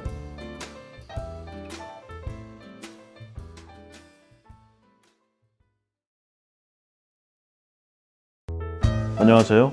부킹의 윤군입니다. 오늘 니콜라스 카 교수의 생각하지 않는 사람들 두 번째 시간을 시작해 보겠습니다. 이 책 내용이 이제 사실은 이제 같은 주제를 다른 이야기로 계속 반복하는 겁니다. 그러니까 기본은 스스로의 방식으로 생각하라. 그리고 너무 기계에 의존하지 말고 인간 본연의 좀 감각을 깨우쳐라. 이런 내용이 많이 있어요. 잠깐 얘기했듯이 반대 의견도 있지만 각각의 장단이 있으니까 스스로의 상황에 맞추면 되리라 생각을 합니다. 그래서 이제 너무 많은 내용들을 일일이 좀 반복하는 거는 좀 의미가 적다고 생각하고요. 핵심적인 내용을 조금 보고 여기에 적용되는 우리 생활의 이야기를 한번 해보고자 합니다. 지금까지의 책의 역할 그리고 책의 중요성을 좀 많이 강조하고 있어요. 예전에 보면은 지금도 그렇지만 예전에도 책이란 존재는 이제 많은 좀 적군 좀 대립되는 것들에 도전을 받아왔다고 합니다. 예를 들어 이제 추금기가 있죠. 이 듣기, 이 리스닝이라는 것은 이 읽는, 이 리딩을 대체하지 못했다고 합니다. 에디슨의 발명품의 하나죠, 대표적으로. 그런데 이제 결국은 시나 산문을 읊는 것보다는 음악을 연주하는데 사용되게 되었습니다. 20세기 동안 이 책 읽기 아주 치명적으로 보이는 위협을 받게 되는데 영화 관람, 라디오 청취, 텔레비전 시청 이런 것들이 있겠죠. 그런데 오늘날 책은 여전히 이제 흔히 존재하고 있고요. 그리고 인쇄된 작품이 향후 몇 년 동안 상당한 규모로 계속 생산되고 읽힐 것이라고 믿을 만한 이유가 아직도 충분합니다. 미래의 사회에도 책은 그 영향력은 줄어들 수 있겠지만 계속 존재할 수 있다. 대부분의 사람들이 이 정도는 느끼고 있죠. 물리적인 책이 혹시 소멸의 길에 접어든다고 할지라도 그 길은 확실히 길고 아마도 굴곡이 있는 길임에 분명하다 할 것입니다. 그리고 어쩌면은 이제 인쇄와 전자책의 조합으로 또 다른 방식으로 살아남을 수가 있겠죠. 오늘과 같은 이 바쁜 웹페이지 스크롤의 세계에 왜 이렇게 책에 대한 이야기를 하는가? 왜냐하면은 기존에는 어떤 방식으로든 책으로 정보를 습득하는 방법밖에 없었어요. 우리의 이제 앞 선대를 보면은. 그러니까 분명 이제 각 개인의 격차가 있긴 하지만 비슷한 학습 방법을 취했기 때문에 아주 극명하게 차이가 나는 이제 그런 정도는 없었습니다. 그러니까 누가 IQ가 한 200이고 누구는 50이고 그렇게까지 나지는 않는다는 거죠. 물론 이게 IQ 문제가 아니라 이제 세상을 받아들이는 그리고 세상을 살아가는 방법의 차이이기도 하겠지만 어쨌든 간에 이제 앞으로는 이렇게 정보를 받아들이는 이 방식, 그러니까 책을 통해서 사색하고 철학하는 방식을 계속 유지하고 발전시켜 가는 사람들만이 이 인공지능과 이 미래 사회의 위협에서 살아남을 수 있다. 저자는 이렇게 이야기하고 있습니다. 이 뇌가 고개를 한다고 표현을 하는데요. 인터넷 사용자들의 이제 뇌 활동 양상을 보면은 이제 깊은 독서, 이제 깊은 사색, 이렇게 좀 지속적인 집중을 요하는 행동들이 온라인에서는 왜 그렇게 어려운지를 설명해 준다고 합니다. 온라인에서를 활동을 보면은요. 이 수많은 찰나의 감각적 자극을 처리하잖아요. 그래서 링크들을 평가하고 또 관련 내용을 검색을 해야 하나 말아야 하는지를 선택해야 하는 필요성. 그러니까 이제 방해가 되는 문서나 다른 정보로서의 이 뇌를 분리시키는 이런 내용들, 이런 것들을 이제 거부하게 된다는 겁니다. 그러니까 이제 능력치가 떨어지게 된다는 거죠. 지속적으로 정신적 조정 그리고 의사결정을 해야 하는데 이러한 능력들이 점점 떨어지다가 어느 순간에 보면은 기능을 상실하고 이제는 외부의 이런 자극적인 정보의 제공을 무비판적으로 받아들이게 된다는 겁니다. 독자로서 우리가 링크와 마주칠 때 적어도 몇 분에 몇 초라도 멈추고 우리의 뇌 구조 중에 이 전전두엽 피질, 그러니까 여기를 클릭해야 할지 말아야 할지를 판단토록 하는 부분인데 이게 이제 지금은 너무 이제 인터넷으로 온다는 거죠. 그래서 글을 읽는 데서 판단하는 것으로 또는 책을 통해서 이 활자화된 내용으로 스스로 학습하는 그 내용을 반드시 유지하라는 내용을 계속 반복하고 있습니다. 우리의 정신적 자원의 방향이 전환되는 것을 감지조차 못할 그런 단계까지 떨어지면은 결국은 누군가에게 종속된다는 거죠. 그러면 그 누군가는 누구인가? 무서운 생각을 하게 됩니다.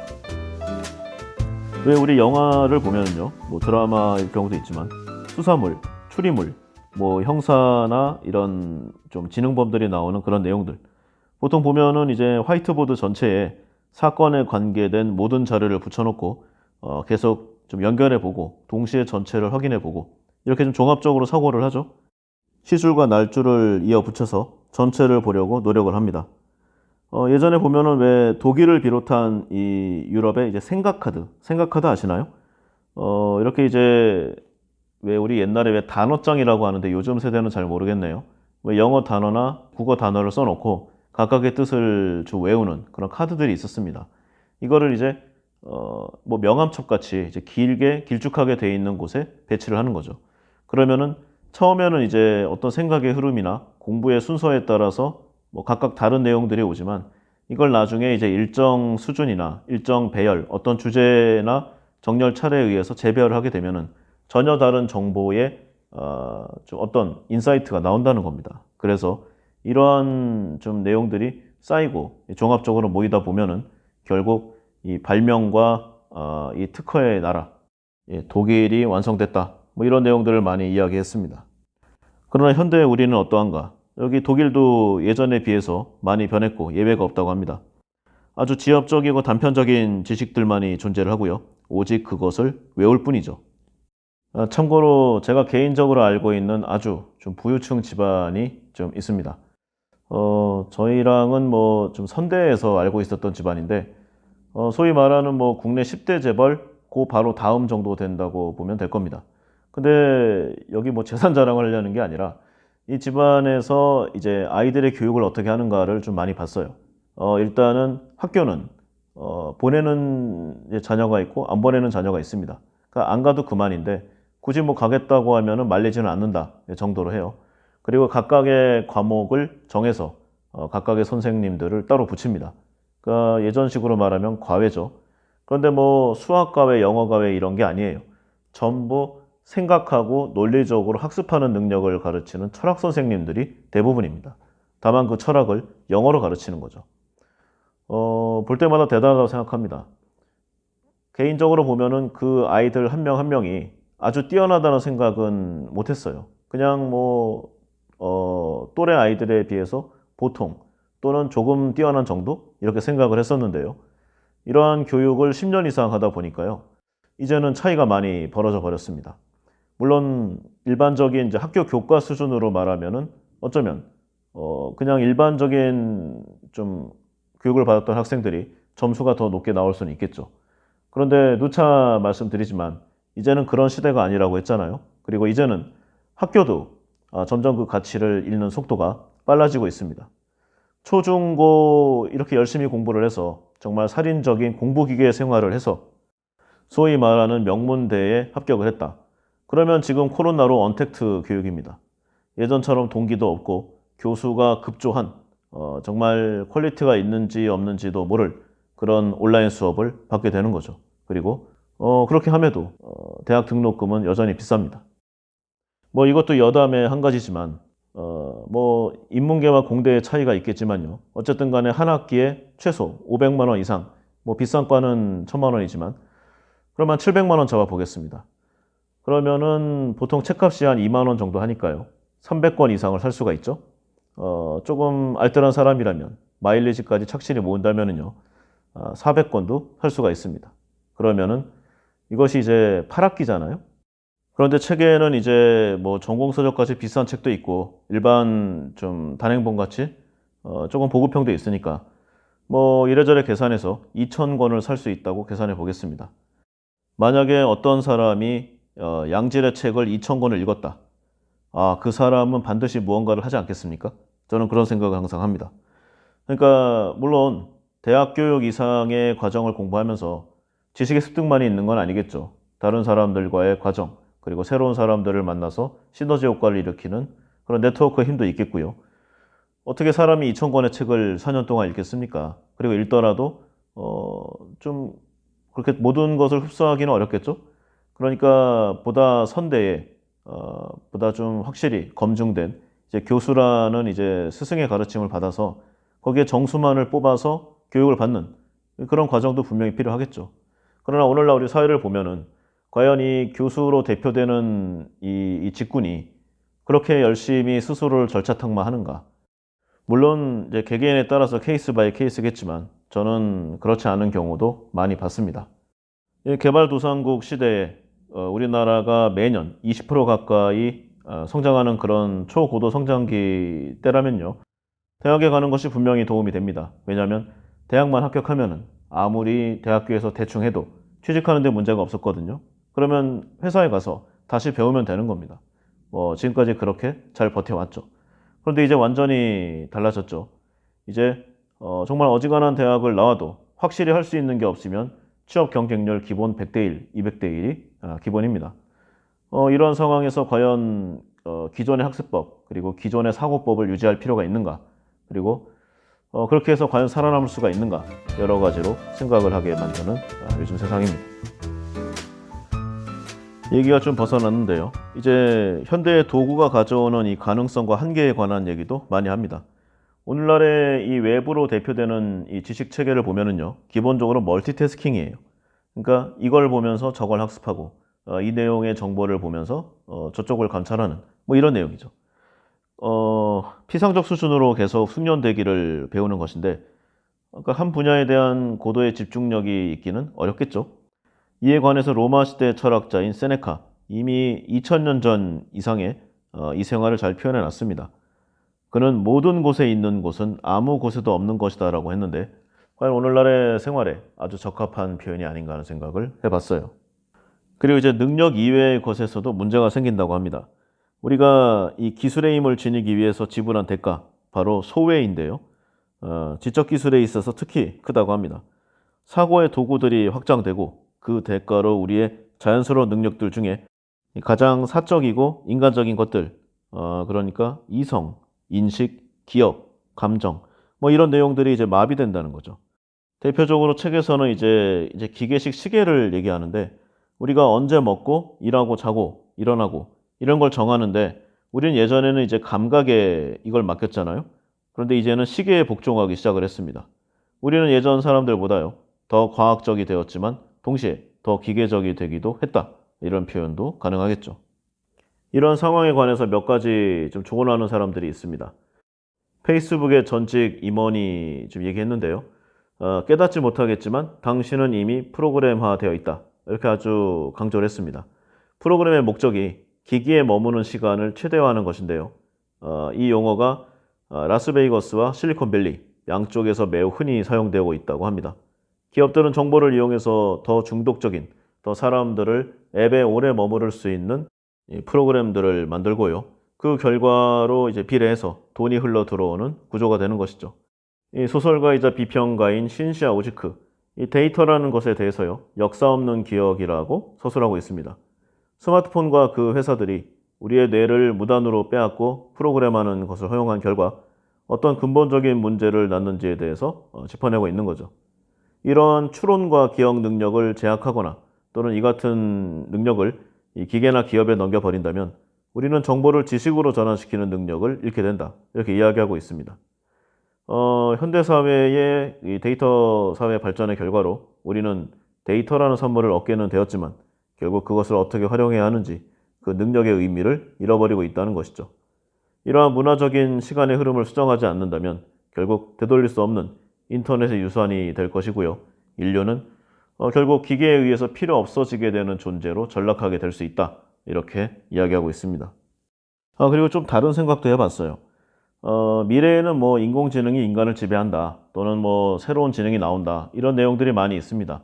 저도 그런 생각들 많이 해봤고요.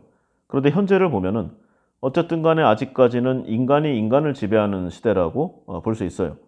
그러면 세상을 지배하는 이 태어날 때부터의 이너서클인 사람들의 생각이 과연 변한 것은 아닌가.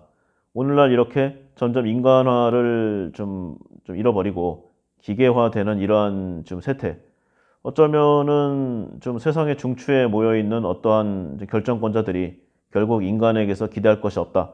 그래서 좀 인간에 대한 기대를 버리고 기계의 문명으로 전환하려는 그런 생각을 굳힌 것이 아닌가. 이런 생각도 한번 해봅니다.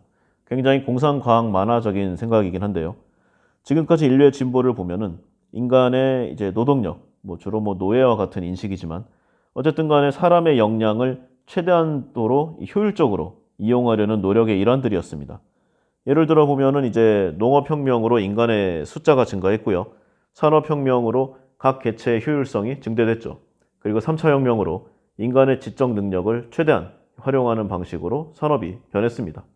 그런데 이제 4차 이상의 혁명이 될 타이밍이 오니까 이제 더 이상 인간의 능력이 필요 없어졌어요. 그리고 어쩌면 이미 그렇게 결론이 난 것은 아닌가. 그래서 말없이 저항하지 않고 꾸준하게 오차없이 일하는 인공지능이 나온 것은 아닌가. 이런 생각도 해봤습니다. 그리고 언젠가 이 인공지능이 그들을 만든 이 소수의 계층을 포함한 인류를 뛰어넘는 특이점이죠. 그리고 인공지능이 아닌 순수한 또 다른 지능이 될 때 비로소 인류는 사라지게 될지도 모른다. 그런 생각도 해봤어요. 생각하고 사고하여 지적 능력을 연마하지 않으면 그 시점은 더욱 빨리 다가오는 것은 아닐까. 항상 진짜 조심해야 됩니다. 이게 세상을 지배하는 이너서클이 과연 있는가? 예를 한번 들어보겠습니다. 최근에 이제 미얀마, 여기가 좀 시끄럽죠. 군부가 점점 나라가 민주화로 가는 좀 모양새가 나오니까 그냥 예전 방식으로 군사력으로 엎었습니다. 그래서 아웅산 수치 여사도 다시 체포했죠. 미얀마의 정치 구조를 보면은 미얀마 군부에게 의회의 25%가 자동 배정이 되는 시스템입니다. 이 25%는 개헌 저지선인데요. 그러니까 군부의 동의 없이는 어떠한 법도 바꿀 수가 없죠.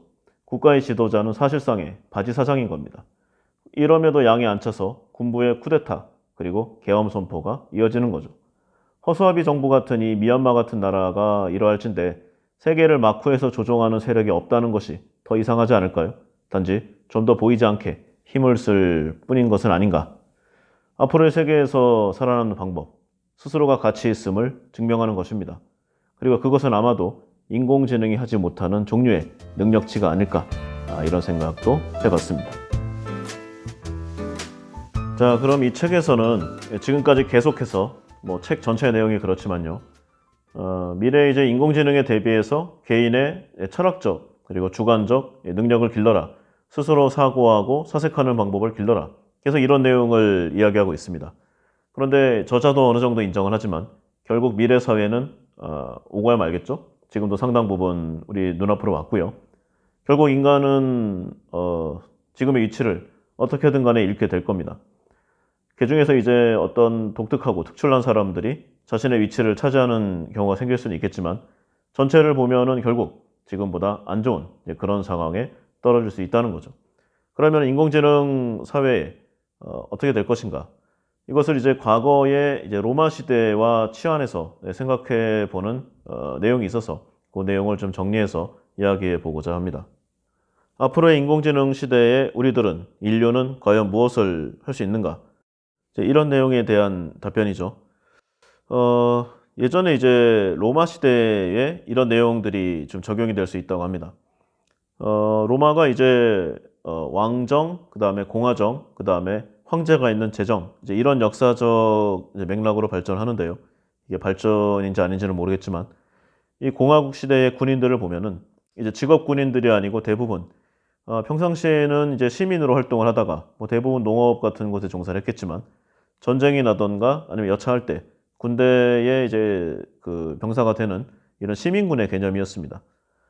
그러다 보니까 로마 초기의 공화정 시대를 보면은 군인들이 이제 봄에 전쟁에 나갔다가 가을에는 돌아오는 이런 과정을 밟습니다. 봄에 씨를 뿌리고 가을에 수확을 해야 하니까 아무래도 이 전쟁을 벌이는 이 행동 반경이 좁을 수밖에 없었습니다. 그런데 로마가 역사적으로 보면은 이제 상당히 잘 나갔잖아요. 초반에 이제 이탈리아 반도 안에서만 전쟁을 하거나 어떤 좀 트러블이 있을 때는 뭐 큰 문제가 없었습니다. 아무리 늦어도 6개월 안에는 돌아올 수가 있었겠죠. 그런데 뒤에 이제 잉글랜드를 점령하고 뭐 갈리아 지방을 넘어서는 뭐 그 지역까지 세력을 확장하고 이렇게 되니까 이제 6개월 안에 돌아올 수가 없는 이제 그런 거리적 문제가 생겼습니다. 한번 군대에 입대를 하면은 1, 2년은 뭐 이제 일도 아니고요. 5년, 6년, 심할 때는 10년이 걸리는 장기 복무의 기간이 열리게 됩니다. 그러면 어떤 문제가 생기는가? 이제 농사가 줄어들게 됩니다. 이제 농업으로 생활을 영위하는 시민계층, 농가가 망하기 시작을 하죠. 남자들이 전쟁에 나가서 돌아오지 않으니까 일 누가 하겠습니까? 농가는 망하고 있는데 로마의 모든 사회에서 이제 기존에 이제 돈이 있었던 사람들, 그러니까 요즘으로 말하면은 이제 우리식으로 말하면은 좀 부호들, 재벌들 이런 사람들이 망하는 농가의 이제 전답, 뭐 그다음에 이제 사업 이런 거를 흡수하기 시작합니다. 죽어가는 사람들한테 돈 몇 푼 지어주고 다 몰수하는 거죠. 이게 세넥스라고 부르는데 돈 많은 노인들을 지칭하는 표현입니다. 농가가 망하면서 이제 가족들, 특히 이제 남아있는 여자들이 돈을 빌리기 시작합니다. 처음에 이제 돈 되는 것들을 팔죠. 집을 팔고, 가축을 팔고, 그 다음에 집안에 있는 귀금속들을 정리하고. 그런데 이제 한계가 와요. 더 이상 팔 것이 없으니까 이 세넥스들 밑으로 이 농가의 가족들이 노예, 종으로 들어갑니다. 그리고 이제 10년 정도 뒤에 남자들이 돌아왔을 때 세상이 변한 것을 확인하게 되죠. 죽을 고비를 안고 목숨을 걸고 나라를 위해 싸웠는데 집도 없어지고 가족들은 뿔뿔이 흩어지고 이제 종이 된 그런 세상을 발견하게 되는 거죠. 이 로마가 전 유럽을 점령하면서 수천만 명의 노예가 생겼다고 알려지는데 이 노예들, 이 노예에는 이제 전쟁 포로와 이제 시민들, 그리고 이제 그 가족들이 해당이 되겠죠. 이 노예가 바로 이제 오늘날의 로봇으로 대체를 할 수 있겠습니다. 월급을 받지 않고도 일을 하는 이런 무한 노동 노예. 본질적으로 중산층이 붕괴되는 사회 시스템적인 문제가 생기게 됩니다. 그러나 이제 로마 전체로 봐서는 문제가 없습니다. 국가의 총 생산은 여전히 견고하니까요. 게다가 이제 육체적으로 어려운 내용들은 노예가 모두 합니다. 오늘날의 기계가 하는 것처럼. 그러니까 이제 중산층 이상이 할 일이 없어집니다. 지적인 노동은 여전히 어느 정도 있겠지만 이것은 이제 할 일 없고 돈은 많고 시간도 많은 그리고 상당히 고등 교육을 받은 세넥스들의 후손들이 하겠죠. 대를 이어서 부가 계승되는 겁니다. 그리고 이제 지적인 어떤 직업을 가지려면은 또 그에 비례해서 교육을 받아야 되지 않습니까? 그런데 지금 전쟁터에 나가서 오늘 산이 내일 죽리하는 그런 과정에서 겨우 목숨줄만 붙여왔는데 지적인 어떤 역량치를 쌓을 시간이 없었어요. 그래서 결론적으로 중산층이 사라지게 됩니다. 육체적으로는 이 노예들과 경쟁이 안 되고 지적으로는 이 고위, 뭐 재벌, 관료, 정치계의 이 세넥스 가족들과 경쟁이 안 됩니다. 이렇게 중산층이 사라지고 나면은요, 이제는 민주주의가 사라집니다. 로마가 이제 공화정이 아닌 제국으로 변하는 게 이때인데 이제 황제가 나타나서 1인 독재가 시작되는 거죠. 공화국이 무너질 때 아무도 슬퍼하지 않았다고 합니다. 왜냐하면 중산층이 이미 사라졌기 때문에 공화국이 되나 황제가 되나 본인들한테는 관계가 없었다는 거죠. 이래서 이제 어마어마한 양극화의 시대로 발전이 돼서 이제 도저히 넘어설 수 없는 갭 차이가 생기기 시작했는데 인공지능 시대의 중산층은 과연 어떻게 될 것인가? 예전 기록을 보면은 로마 같은 경우에는 한창 때 실업률이 80% 정도라고 알려지고 있습니다. 그러니까 나라 전체에 전혀 일자리가 없었습니다. 80%의 남자들이 할 일이 없다. 그러면 어떤 일이 일어날까요? 절망감이 팽배하겠죠. 그리고 결국은 폭동이 일어납니다. 우리 왜 고대 로마 역사를 보면은 로마 역사에 대해 관심이 많지 않은 분들도 각종 폭동이 많았다는 것 정도는 아마 어디선가 좀 기억하고 계실 겁니다. 거기다가 이제 그 먹고 살 음식도 없다. 그러면은 이제 좀 통제가 안 되니까 계속 폭동이 일어나요. 그리고 하나 진압하면 또 하나가 나고 어떨 때는 폭동을 진압하러 간 진압군마저 폭동을 일으키는 그런 상황에까지 처해지게 됩니다. 그래서 로마의 이제 수뇌부들이 어쩔 수 없이 매우 아깝긴 하지만 폭동과 이 진압군을 편성하는 돈보다는 싸니까 이제 기본적인 월급을 주기 시작합니다. 소위 말하는 기본소득이죠. 그래서 로마 시민들을 이제 국가가 먹여 살려왔는데 이게 이제 뭐 당연히 공짜로 주는 게 많이 주겠습니까? 겨우 밥소리나 뜨는 정도입니다. 그러니까 오늘날로 표현하면 이제 밥만 있는 거죠. 밥하고 김치 정도. 물론 살 수는 있겠습니다. 그러나 세상 사는 즐거움이 없죠. 인간이 밥만 먹고 어떻게 살겠습니까? 기본소득을 받으니까 이제 시간이 많아졌어요. 그래서 또 폭동이 일어날 수 있습니다. 밥만 먹고 못 사니까 이제는 즐거움을 제공해 줘야 되죠. 로마에 보면은 뭐 각종 콜로세움, 뭐 원형 경기장, 그 다음에 뭐 목욕탕, 유흥시설 굉장히 많잖아요. 오늘날에 좀 못 사는 나라보다 오히려 더 화려한 유흥시설을 갖고 있습니다. 이게 바로 국가가 제공하는 시간 죽이기 엔터테인먼트죠. 이 킬링타임용의 이 많은 이 유희, 그 다음에 각종 작품들이 이때 나오게 됩니다. 한창 때는 동시에 1만 명을 수용할 수 있는 목욕탕이 있었다고 하는데 요즘 우리 주위를 보면은 1만 명을 수용하는 목욕탕 어림도 없죠. 1,000명도 안 됩니다. 콜로세움을 보면은 이제 뭐 검투도 하고 뭐 굉장히 아주 좀 자극적이고 좀 고어적인 뭐 그런 유흥 시설이었잖아요. 근데 그게 도움 시설이에요. 오늘날에도 지금 도움 시설을 만들려면 엄청난 자금과 이게 기술이 필요한데 이 당시에 이렇게 했다. 그러면 이 수요를 감당해야 할 많은 필요성이 있다는 뭐 그런 내용이겠죠. 어쨌든 간에 이런 내용들이 계속 이어졌고요. 이런 과거의 역사적 사실들을 보건대 앞으로 우리가 인간다운 능력을 갖추지 못하고 기계에 종속되는 그런 생활을 계속하게 된다. 우리가 아무것도 안 하고 이대로 간다면 어쩌면은 인공지능이 또는 인공지능에 의해 지배되는 국가가 밥만 먹여주는 그리고 아주 원초적이고 말초적인 어떤 특정한 유의만 제공하는 그런 세상이 오지 않을까. 어떤 좀 TV 프로그램의 내용이었는데 유튜브 방송이었던 것 같기도 하고요. 굉장히 기억에 남아서 다시금 좀 이야기를 해봤습니다. 어쨌든 간에 그 결론은 민주주의의 붕괴로 이어진다. 뭐 이게 키포인트였던 것 같은데요. 민주주의가 사라지고 밥만 먹고 아주 원초적인 생활만 하는 그런 존재. 뭐 짐승과 다를 바가 없겠죠. 좀 전에 제가 세상을 지배하는 이너서클 얘기를 했었는데요. 옛날 로마 시대를 생각해 보면은 그 당시 유럽의 인구를 다 합쳐봐야 아마 지금 뭐 영국이나 프랑스, 독일 한 개의 나라 정도의 인구가 아마 전부일 겁니다. 그러니까 아주 소수의 세넥스들을 제외한 나머지 90 몇 프로의 사람들을 기본소득으로 생활시켜도 자원이 충분하다는 거죠. 하지만 현재의 인구가 70억이 넘었는데 이런 인구를 지구의 자원을 사용해서 급격하게 소모되는 이런 세상이 온다. 그러면은 인공지능 또는 아주 어마어마한 권력과 기술력을 갖고 있는 최상위층들의 어떤 사람들이 자신들만 사용해야 하는 자원을 갉아먹는 어디에도 쓸모없는 90 몇 프로를 과연 먹여 살릴 것인가? 그 이유가 있을까요? 저는 없다고 생각합니다. 그래서 더더욱 스스로가 노력하는 삶을 살아야 한다. 다시 한번 생각해보죠. 그리고 어쩌면은요, 인공지능까지 가기도 전에 스스로 무너지지 않을까, 이런 좀 생각도 해봤어요. 현재 우리나라도 그렇지만 전 세계도 마찬가지입니다. 우리나라가 좀 더 빨라서 그렇죠.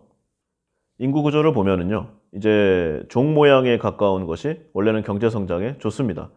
그래서 과거 전 세계 어디서도 이루지 못한 눈부신 경제 성장의 다이나믹 코리아가 이때 이루어졌죠. 이때를 보면은 인구 정책부터 달랐습니다. 왜 우리 유명하죠? 하나만 낳아서 잘 기르자. 근데 이게 굉장히 사실 문제였어요. 원래 나라가 발전하기도 어렵지만요. 어느 정도 경제 성장을 하고 나면은 이제 개인화의 시기가 옵니다. 그렇게 되면은 이제 자신이 힘든 거를 좀 꺼려하는 이제 그런 생활 패턴을 가질 수밖에 없어요. 게다가 의료기술의 발전으로 급격한 고령화가 시작되죠. 현재 우리나라를 보면은 물론 뭐 비판의 요소가 없지는 않지만 전 세계 최고 수준의 의료보험 제도를 보유하고 있습니다. 그러니까 자식을 낳는 숫자가 줄어들고 남아있는 인구를 좀 더 오래 살게 하는 이런 내용들이 계속되면은요, 결국 나라가 노쇠하게 됩니다. 그래서 급격한 고령화가 진행되면은 역피라미드 구조가 되게 되죠. 한마디로 돈이 많이 들게 되는 셈입니다. 인구 부양비가 급속도로 증가하게 되면 옛날에 베이비붐 세대 노인 인구가 굉장히 많잖아요. 그거를 가뜩이나 저출산인 우리의 아이들, 후세대가 먹여 살리는 그런 세대가 되는 겁니다. 그러니까 앞으로는 대한민국에서 이제 뒤로 태어날수록 세금 부담이 커질 수밖에 없는 거죠. 뭐 통계치에 따라서 약간의 오차는 있지만요. 현재의 20대의 초중반 젊은이들이 한 40대, 50대가 되면은 원래는 이때가 가장 좀 활력 있고 인생의 좀 영양치의 절정기인데 이제는 그 기회 자체가 없어진다는 겁니다. 경제적 여유는커녕 엄청나게 많은 부양가족을 이제 먹여 살려야 되는 그런 상황인 거죠. 전 세계 유례가 없이 아주 빠른 속도로 역피라미드형 구조가 되는 대한민국의 인구 구조, 전 세계 어디에도 없는 모양이 우리나라에서 나오게 되기 때문에 어쩌면 가장 빨리 멸종하는 국가가 되지 않나 이런 좀 주장도 많이 있어요.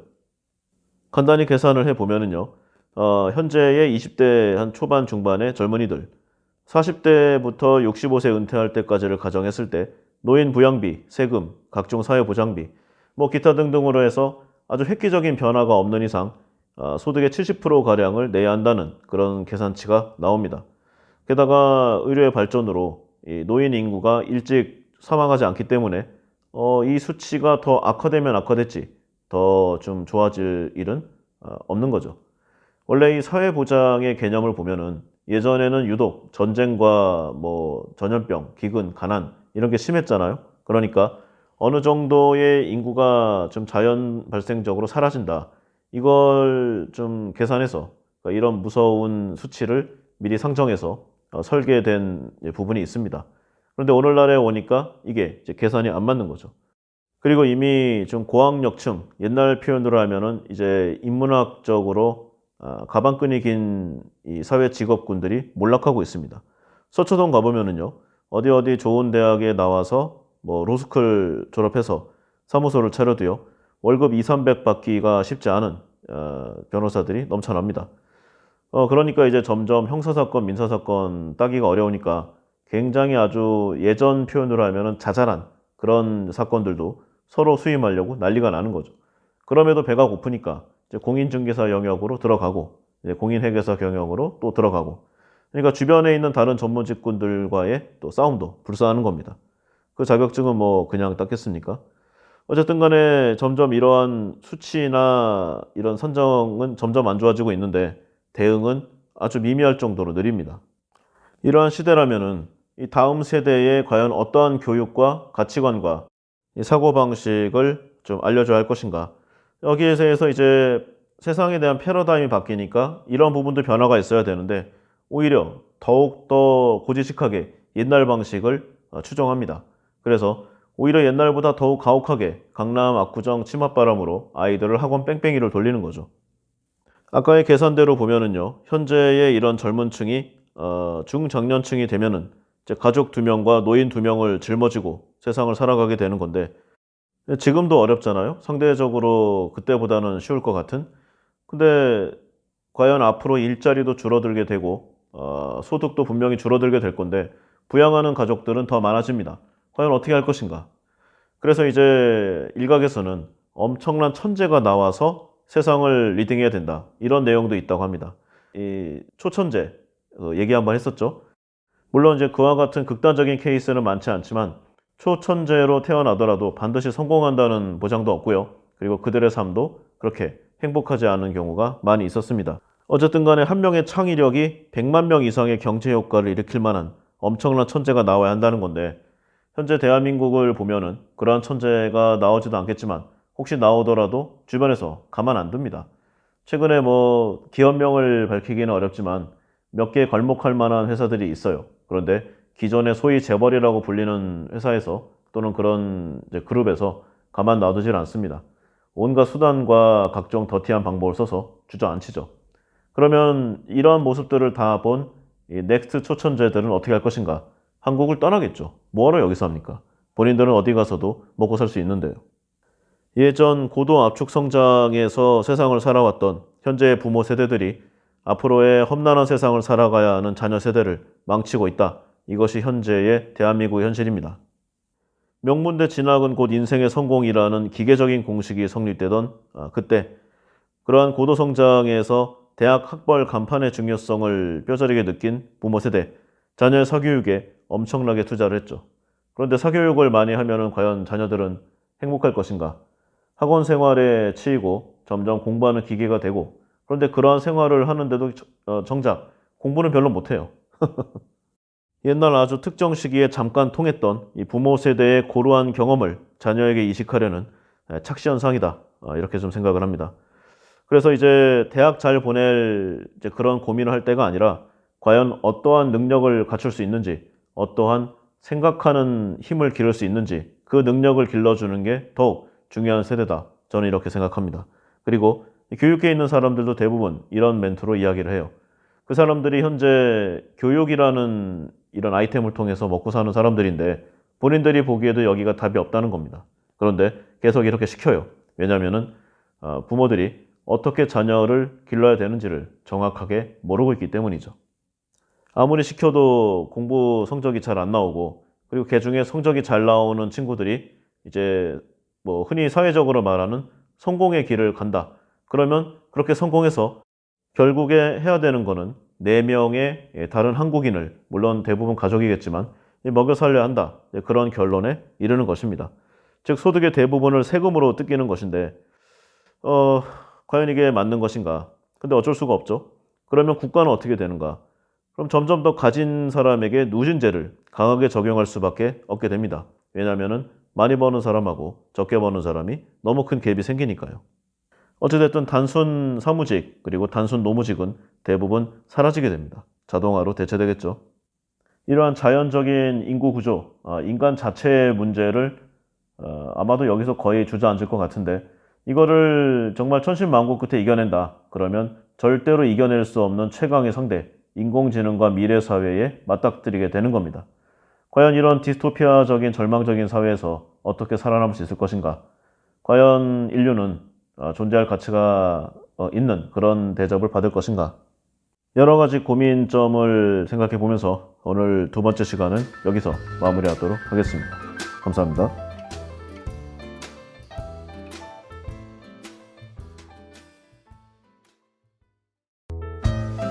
안녕하세요. 부킹부킹의 윤군입니다. 오늘 니콜라스 카의 생각하지 않는 사람들 그 세 번째 시간을 시작해 보겠습니다. 이 책에는 이제 이해를 돕기 위해서 우리가 좀 재밌어 할 만한 에피소드들 말고도요. 상당히 좀 학문적인 내용이 많이 있습니다. 뇌에 관한 부분도 그렇고요. 글쓰기라던가 아니면은 좀 네트워크로 신체 기능을 좀 활성화시키는 방법. 그런데 이제 좀 딱딱해요. 좀 재미가 없기도 하고요. 그래서 다른 내용은 제가 이전에 한 내용으로 치환해서 대체해도 충분할 것 같고요. 다만 이제 뇌에 관련된 몇 가지 실험, 이 신경 가소성에 대한 부분인데 이 부분을 좀 알아두면 좋을 것 같아요. 그래서 저 한번 정리해 보도록 하겠습니다. 우리의 경험이 이제 신경계의 기능적 작용 그리고 이제 구조적 변형을 일으키는 현상이 이 신경 가소성이라는 개념인데요. 신경계의 이 신경 발달과 이 정상적인 기능뿐만 아니라 이 변화하는 환경 그리고 이제 노화 또 병리학적 변경 원인 뭐 이런 내용에 대한 여러 가지 증상 반응 통틀어서 좀 이 개념을 설명하고 있습니다. 이제 쉽게 얘기해서 뇌는 사용할수록 강해진다라는 의미인데요. 이 메디슨에 위치한 위스콘신 대학교에서 이 마이클 머제니치 박사가 이 원숭이 실험을 한 것이 대표적입니다. 이 원숭이의 두개골에 구멍을 내서 여러 가지 실험을 한 것인데요.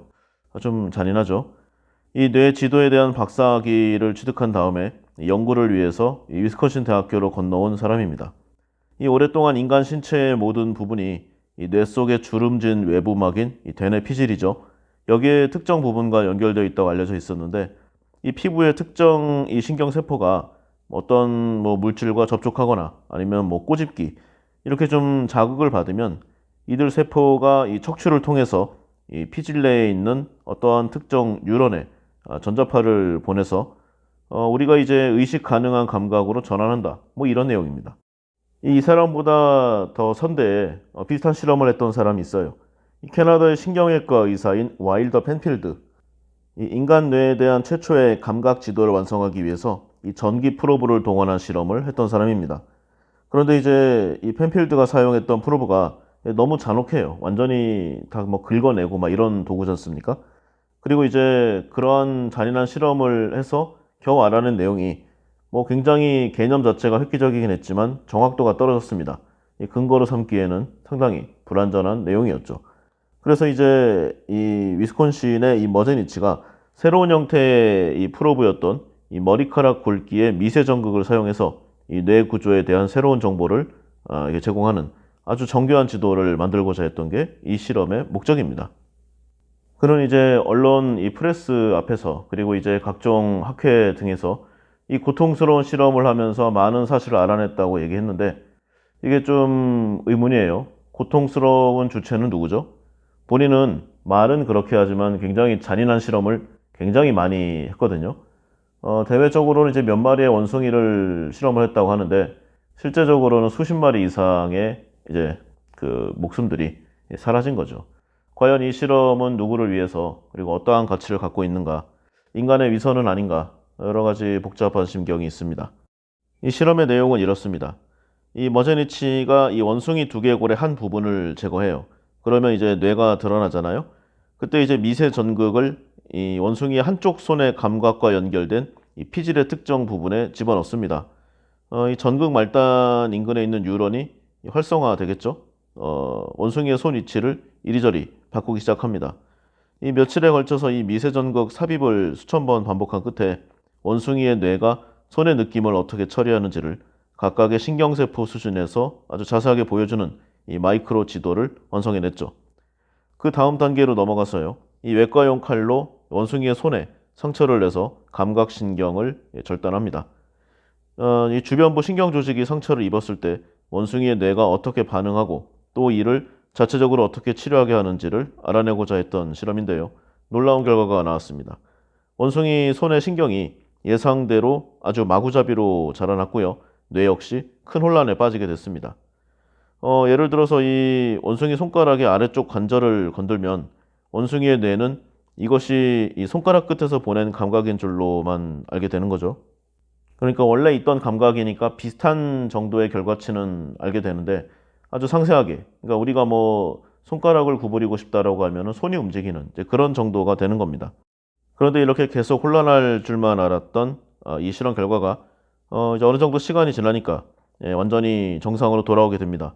원숭이의 뇌가 상황을 파악한 후에 보내는 신호가 실제 손에서 발생하는 이 결과치와 일치하게 되는 거죠.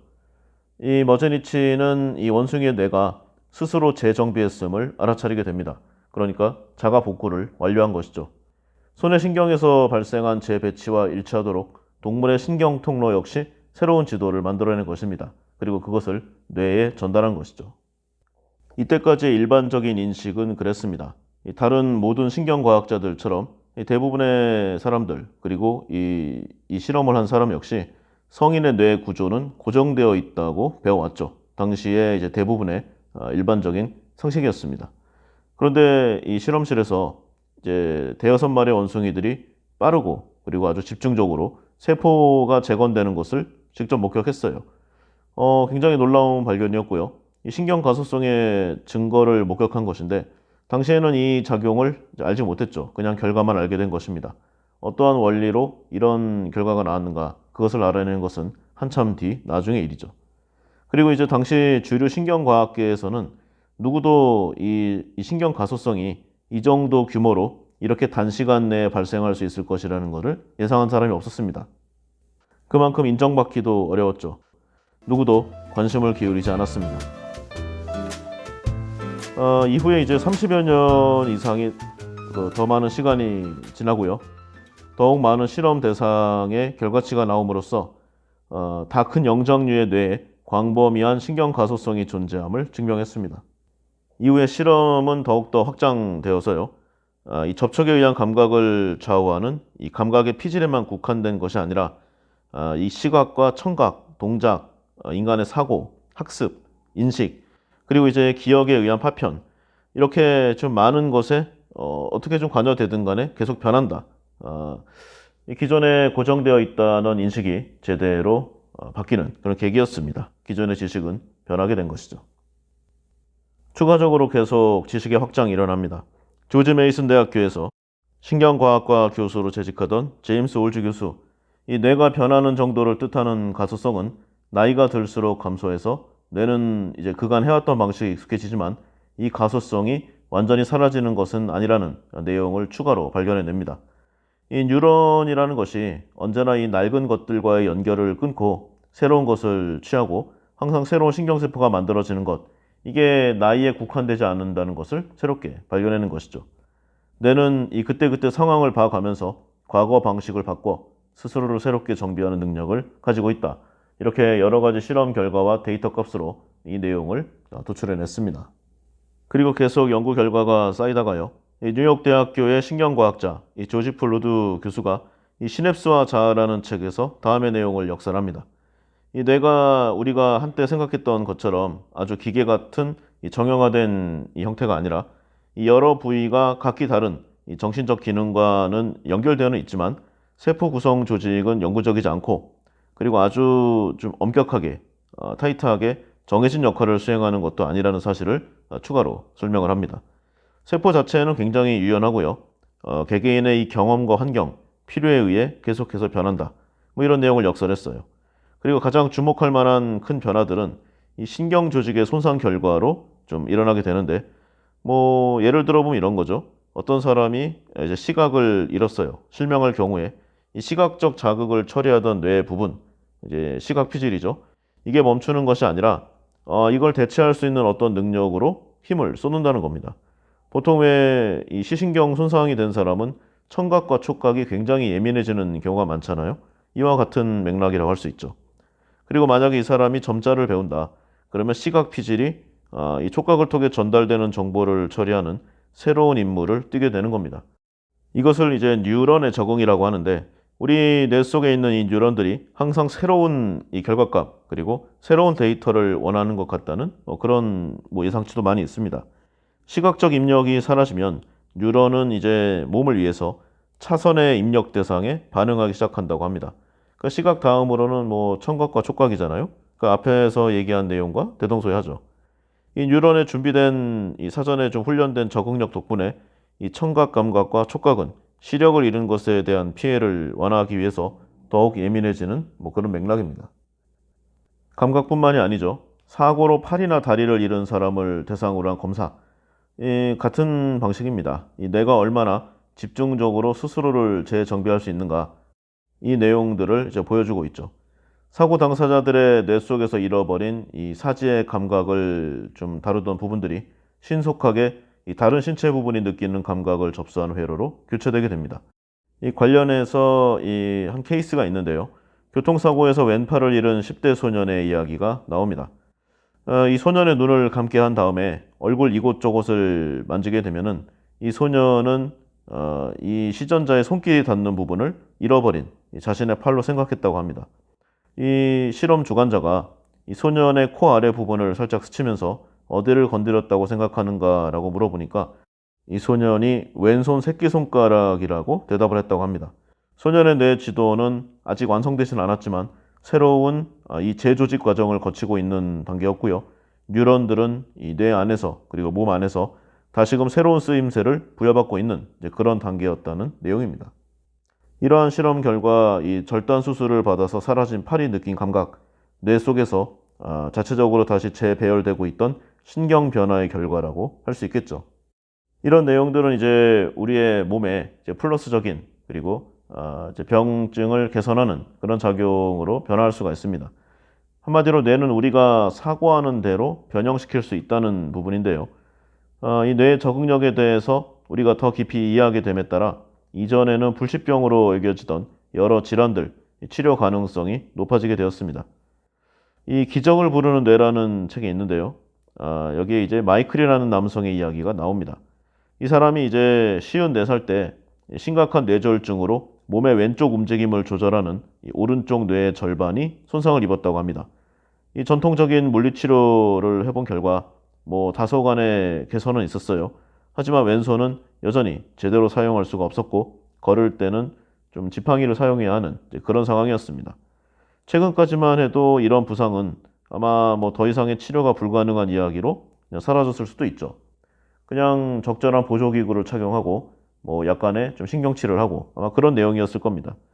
그런데 이제 이 신경가소성 학자인 에드워드 토브 박사가 이끄는 이 실험치료 프로그램이 이 사람에게 적용되게 됩니다.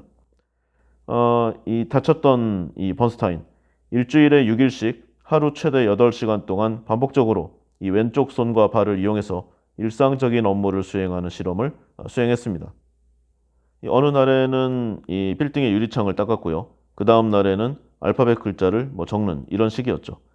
이 같은 반복 행동을 한 까닭이 이제 우리 뇌의 뉴런과 이 시냅스들이 새로운 회로를 형성하게끔 이제 강한 자극을 주는 것인데요. 이 그의 뇌 속 손상된 부분이 과거에 담당했던 기능을 다시 수행할 수 있도록 이 내용을 계속 반복 주입시켰던 그런 내용입니다. 금방 효과가 나왔다고 합니다. 몇 주 만에 그는 손과 발을 거의 자유자재로 사용할 수 있게 되었고 그 결과 지팡이를 버리고 일상생활로 복귀할 수가 있었습니다. 이 사람뿐만이 아니라 이 토부 박사의 다른 환자들 역시 비슷하게 아주 놀라운 회복률을 나타냈다고 해요. 이러한 신경 가소성을 보여주는 이 초기의 증거는 이전에 그 마이클 머제니치가 원숭이 손에 신경을 자른 것처럼 이 시력이나 청력의 상실, 그리고 인간의 사지 절단, 뭐 이런 부상에 대한 뇌의 반응을 통해서 아주 극렬하게 제시되었습니다. 그 결과 이 과학자들은 이 성인 뇌의 유연성이 아주 극단적인 상황에만 국한된 것이 아닌가 하는 이런 의문을 좀 갖게 되었는데요. 이 과학자들이 이 신경 가소성이 기본적으로 이 뇌나 감각기관에 가해진 여러 상처에서 촉발된 치유 메커니즘일 수 있다. 이런 가정을 도출해내게 됩니다. 근데 이제 이후에 더 많은 실험 결과가 이 가정이 틀렸음을 다시 나타내게 됐죠. 이 지속적인 그리고 이 집중적인 가소성, 이 건강하고 정상적으로 기능하는 신경 시스템에서도 목격이 되었는데요. 그 결과 이 신경과학자들, 뇌가 언제나 유동적이고 환경과 행동의 작은 변화에도 적응력이 뛰어나다. 이런 결론을 최종 도출해냈습니다. 뭐 이외에도 많은 실험 결과 데이터들이 있는데요. 정리하면 이렇습니다. 우리는 정해진 뇌를 갖고 있는 것이 아니라 아주 변동적인 뇌를 보유하고 있고, 우리가 갖고 있는 삶의 방식에 따라 유전자를 바꾸듯이 우리의 신경 가소성도 바꾸고 결국 우리의 뇌를 바꿀 수 있다는 그런 결론입니다. 즉 우리는 신경학적으로 우리가 사고하는 그대로 변하고 있다. 이렇게 이야기할 수가 있겠죠. 계속 사고하고 생각해야 하는 이유, 퇴화하지 않기 위해, 그리고 쇠퇴하지 않기 위해서입니다. 이 나이가 들어도 계속 새로운 일에 도전하고 새로운 사람을 만나는 것, 이걸 두려워해서는 안 될 것입니다. 우리의 뇌는 계속해서 새로움을 추구하기 때문이죠. 자, 그럼 뇌에 관한 부분은 여기까지 보고요. 우리가 계속 발전하지 않으면, 우리가 계속 능동적으로 행동하지 않으면, 그러니까 생각하지 않으면 어떻게 되는가? 지금 계속 앞으로 미래가 위험해진다고 말씀을 좀 드렸잖아요. 방송 내내. 그러면 무엇이 우리를 위협하는가? 무엇이 우리를 위험에 빠뜨리게 하는가? 그 내용에 대해서도 당연히 이야기가 있어야 될 것입니다. 최근에 재미있는 내용을 하나 봤는데요. 인터넷에 딥페이크 AI 기술이 총집합된 유튜브가 만들어낸 사이버 아이돌 루이라는 이 캐릭터가 있습니다. 한번 찾아보시면 재밌는 내용이 있어요. 이 루이가 그러니까 이제 사이버상의 가상 아이돌입니다. 그냥 우리 주변에서 잘 볼 수 있는 이제 걸그룹 중에 한 명이라고 보시면 되는데, 이게 굉장히 잘 만든 3D 캐릭터다, 뭐 버추얼 캐릭터다, 이 정도로 생각하시면 큰 오산입니다. 제가 이 캐릭터가 실제 존재하지 않는 이 사이버 캐릭터라는 거를 알면서 봤는데도 전혀 구별하지 못했습니다. 이건 그냥 사람이에요. 물론 이제 현재 보유하고 있는 이 기술을 총동원해서 이 특정 동작을 만들어냈기 때문에 아마 좀 한계치는 있을 겁니다. 그런데요, 한번 관심 있는 분들은 검색창에 이 유튜브 루이 쳐보시면은요, 그냥 사람이 나와서 방송을 하고 있습니다. 아마 이거 구별해내기 어려우실 거예요. 이미 이 AI를 통한 딥페이크 기술은 특이점에 도달했다. 특이점이라고 하면은 이 부분에 한정된 거긴 하겠지만 이제 사람과 이 픽셀을 구별해낼 수가 없다. 이렇게 생각을 합니다. 무서운 세상이에요. 자, 그럼 이 사이버 캐릭터를 만들어낸 유튜브를 비롯해서 자꾸 이제 미래 사회가 뭐 인공지능 AI에 의해 지배받는다. 이런 내용이 많잖아요. 그런데 분명한 거는요. 나는 인공지능이고 인간을 해치러 왔다. 이렇게 오지는 않는다는 겁니다. AI는 AI로 다가오지 않는다는 말이죠. 우리를 지배하는 인공지능, 우리에게 아주 친숙한 캐릭터로 다가올 것임에 분명합니다. 그리고 그 한 예로요. 아마 이 중에 하나 또는 이와 비슷한 다른 회사가 되겠지만요. 저는 아마존과 애플, 페이스북, 구글 이런 업체들이 어쩌면 우리네 미래 사회를 매우 고달프고 힘들게 하지 않을까 그 생각을 많이 합니다. 이들이 쌓아올린 막강한 힘과 영향력, 이들은 우리의 현재와 미래를 지켜줄 백기사인가, 아니면 기업과 정부 그리고 국가를 뛰어넘는 미래 사회의 괴물이 될 것인가? 저는 아무리 봐도 후자에 가깝다고 생각을 하는데 뭐 관점은 다르겠죠. 어쨌든 간에 이 네 기업을 좀 대표적으로 보고요. 이 넷의 시가총액을 다 합하면 3조 달러가 훨씬 넘습니다. 우리 돈으로 4천조에 육박하죠. 이는 이 인도와 영국 그리고 프랑스의 GDP보다도 많은 수준입니다. 구글은 전 세계 검색 점유율에서 92% 이상을 차지하고 있고요. 애플은 이 제품이 나올 때마다 아주 광신적인 이 추종자를 거느린 명품 기업입니다. 그리고 페이스북은 20몇 억 명의 사용자를 보유하고 있죠. 아마존은 세상의 모든 것을 파는 세계 1위의 유통기업으로 자리를 잡았습니다. 이들 기업들이 세상을 좀 더 나은 곳으로 만들어 간다고는 하는데 전혀 그렇게 좀 느낌이 안 와요. 현재 편리한 거는 분명히 있습니다. 그런데 점점 이들이 없으면 이 삶이 가능할까 하는 생각도 좀 들고요. 앞으로 미래에는 어디까지 종속이 될 것인가 두려운 마음도 있습니다. 분명 이들은 현재 우리의 삶을 좀 더 편리하고 풍요롭게 도와주는 프렌드로 다가오고 있어요. 하지만 빛이 강하면 그림자도 더욱 짙어지는 법이죠. 혁신의 모범으로 불리는 이 이면에는 전 세계 각국에서 탈세로 많은 말썽을 일으키고 있고요. 일자리 파괴가 그 부산물로 따라오고 있습니다. 스마트폰 사진첩에서 수천 장의 사진을 분석하고 우리가 핸드폰 안에 갖고 있는 마이크를 도청 장치처럼 활용하는 것은 기본이죠.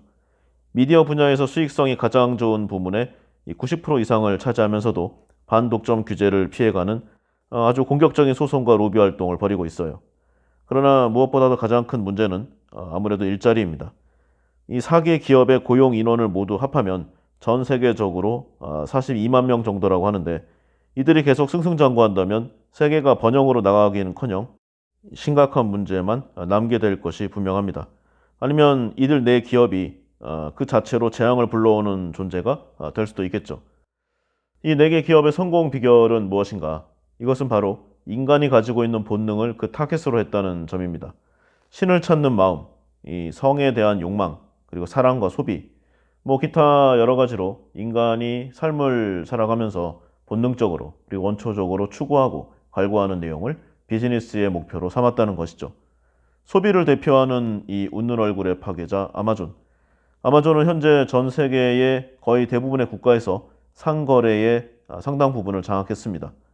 아마존은 이 유통업계에서 가장 크고 가장 파괴적인 최상위의 포식자로 이미 존재하고 있어요. 아마존이 들어왔다. 그러면 바로 주위의 전통 소매점이 문을 닫고요. 백화점이 지점을 줄입니다. 대형 할인점은 바로 폐점이죠.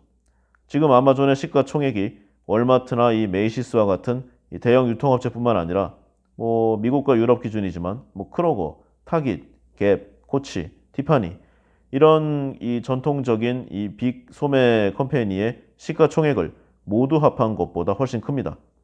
아마존은 이 수십 배나 많은 돈을 들고 이 포커판에 자리 잡은 아주 악덕 플레이어입니다. 우리가 목숨을 걸고 전 재산을 베팅을 해도요, 이 아마존에게는 이 손톱이나 머리카락 정도의 피해밖에 없습니다. 그러니까 부담하는 위험도가 다르기 때문에 결국 상대가 안 되죠. 나머지 모든 게이머가 이 포커판에서 쫓겨날 때까지 아마존은 멈추지 않을 것입니다. 그래서 전 세계의 모든 상거래망이 아마존에 종속될 때 이제 자기들 마음이죠. 하고 싶은 대로 할 것입니다. 아주 절망적인 내용인데요. 아마존에 좋은 것이 이 동종기업뿐만 아니라 이 전체 사회에 나쁜 영향을 미치는 순간이 더욱 빨라지고 있습니다. 이 아마존 물류창고에는 이제 사람이 없어요. 이 로봇이 사람의 일자리를 이미 대체했고요. 인간이 하는 일을 계속 더 빠르고 강하게 대체할 것입니다. 예상도 아니고 이미 현실이에요. 아마존은 지금부터 10년 전인 이미 2012년에 물류창고용 로봇 생산업체 이 키바 시스템즈를 8억 달러에 인수했었습니다. 그러니까 오늘날의 상황을 모두 상정하고 지금까지 발전시켜 온 것이죠. 오프라인 매장인 이 아마존 고 개선원의 일자리를 영원히 사라지게 합니다. 이제 모든 경쟁 유통업체들이 살아남으려면 아마존처럼 매장 직원 수를 줄이는 데 투자할 수밖에 없습니다. 상품은 같잖아요. 이거를 어떻게 배송하고 어떻게 물류 유통망을 잡고 플랫폼을 지배할 것인가. 그 차이기 때문에 결국 인건비가 싸고 그리고 물류 유통에 관계되는 금액이 줄어들수록 그 경쟁력은 높아지게 됩니다. 그래서 아마존이 결국 전 세계를 잡은 그 이유죠. 개선원으로 일하는 미국인이 이제 2019년 정도 기준으로 한 350만 명 된다고 합니다. 미국 전체 일자리의 이 3% 가까이가 다 사라질 수가 있는 거죠. 여기에 매장 직원만 있는 게 아니라 창고 직원도 있으니까요. 이제 미국 기준으로 10%에 가까운 사람들이 집에서 이제 휴식을 취하게 되는, 놀게 되는 그런 상황에 처할 수 있는 거죠. 불과 한 세기 만에 농업 종사자 비율이 50%에서 4%로 줄었던 우리 역사가 있습니다. 그리고 앞으로 30년 안에 소매 유통업 종사자 비율도 비슷하거나 더 악화된 수준으로 줄어들 것이다. 각 학자들이 경제학자, 심리학자, 그다음 각국 정부 가리지 않고 비슷한 내용으로 이야기를 하고 있습니다. 이에 관해서 아마존의 최고 경영자인 제프 베조스는 어떻게 주장하는가? 정부가 이 일자리가 사라진 사람들을 위해 최저소득 제도인 기본소득 제도를 만들어야 한다고 주장하고 있습니다. 베조스는 이미 미래의 직업 환경이 어떻게 바뀔지 알고 있습니다. 그리고 그 최선도를 달려가는 사람이죠. 아마존, 애플, 페이스북, 구글, 그리고 기타 지금 감춰져 있는 여러 인간을 필요로 하지 않는 기업들. 이미 미래에 인간 노동자가 설 자리는 그리 많지 않은 아주 악몽 같은 상황이 진행되고 있습니다. 인간이 기본소득에 의지하면 어떻게 되는가? 이전에 그 로마에 관계된 내용을 좀 떠올리시면 쉬울 것 같아요. 물론 그렇게 다이렉트로 진행되지는 않겠지만 아마 큰 맥락에서 비슷하게 진행되지 않을까 이런 생각을 해봅니다. 세상을 조금 살아보니까 느낀 바가 있습니다. 공짜가 제일 비싸고 공짜가 제일 무섭다는 생각을 항상 하고 있어요. 인생의 교훈으로 삼고 있습니다. 기본소득으로 국가가 일하지 않고 노력하지 않는데도 일정 소득을 준다. 그리고 풍족하게 주진 못하겠죠. 분명 최저생계비 정도만 제공할 텐데 어쨌든 사는 데는 지장 없으니까 그거 받고도 목숨을 영위할 수는 있습니다. 그런데 계속 그러한 이 내용을 받다가 결국 인간은 어떻게 되는가? 노력하지 않고 자신의 손으로 돈 벌지 않고 일하지 않고 발전하지 않으면 결국 기계 부속품이 가치도 안 되는 인공지능에 의해서 버려지는 그런 존재가 될 수도 있다. 이런 생각도 많이 해요. 아마존만 있는 건 아니죠. 이 오프라인에 아마존이 있다면 대표적으로 온라인에는 이제 페이스북과 구글 같은 회사가 있죠. 페이스북은 이제 세계 22억 명, 계산치에 따라서는 24억 명이라고도 하는데 이 사람들이 연결되어 있습니다.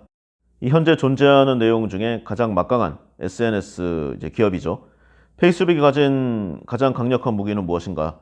그것은 바로 사람들의 시간을 소유하고 점유하고 있다는 점일 것입니다.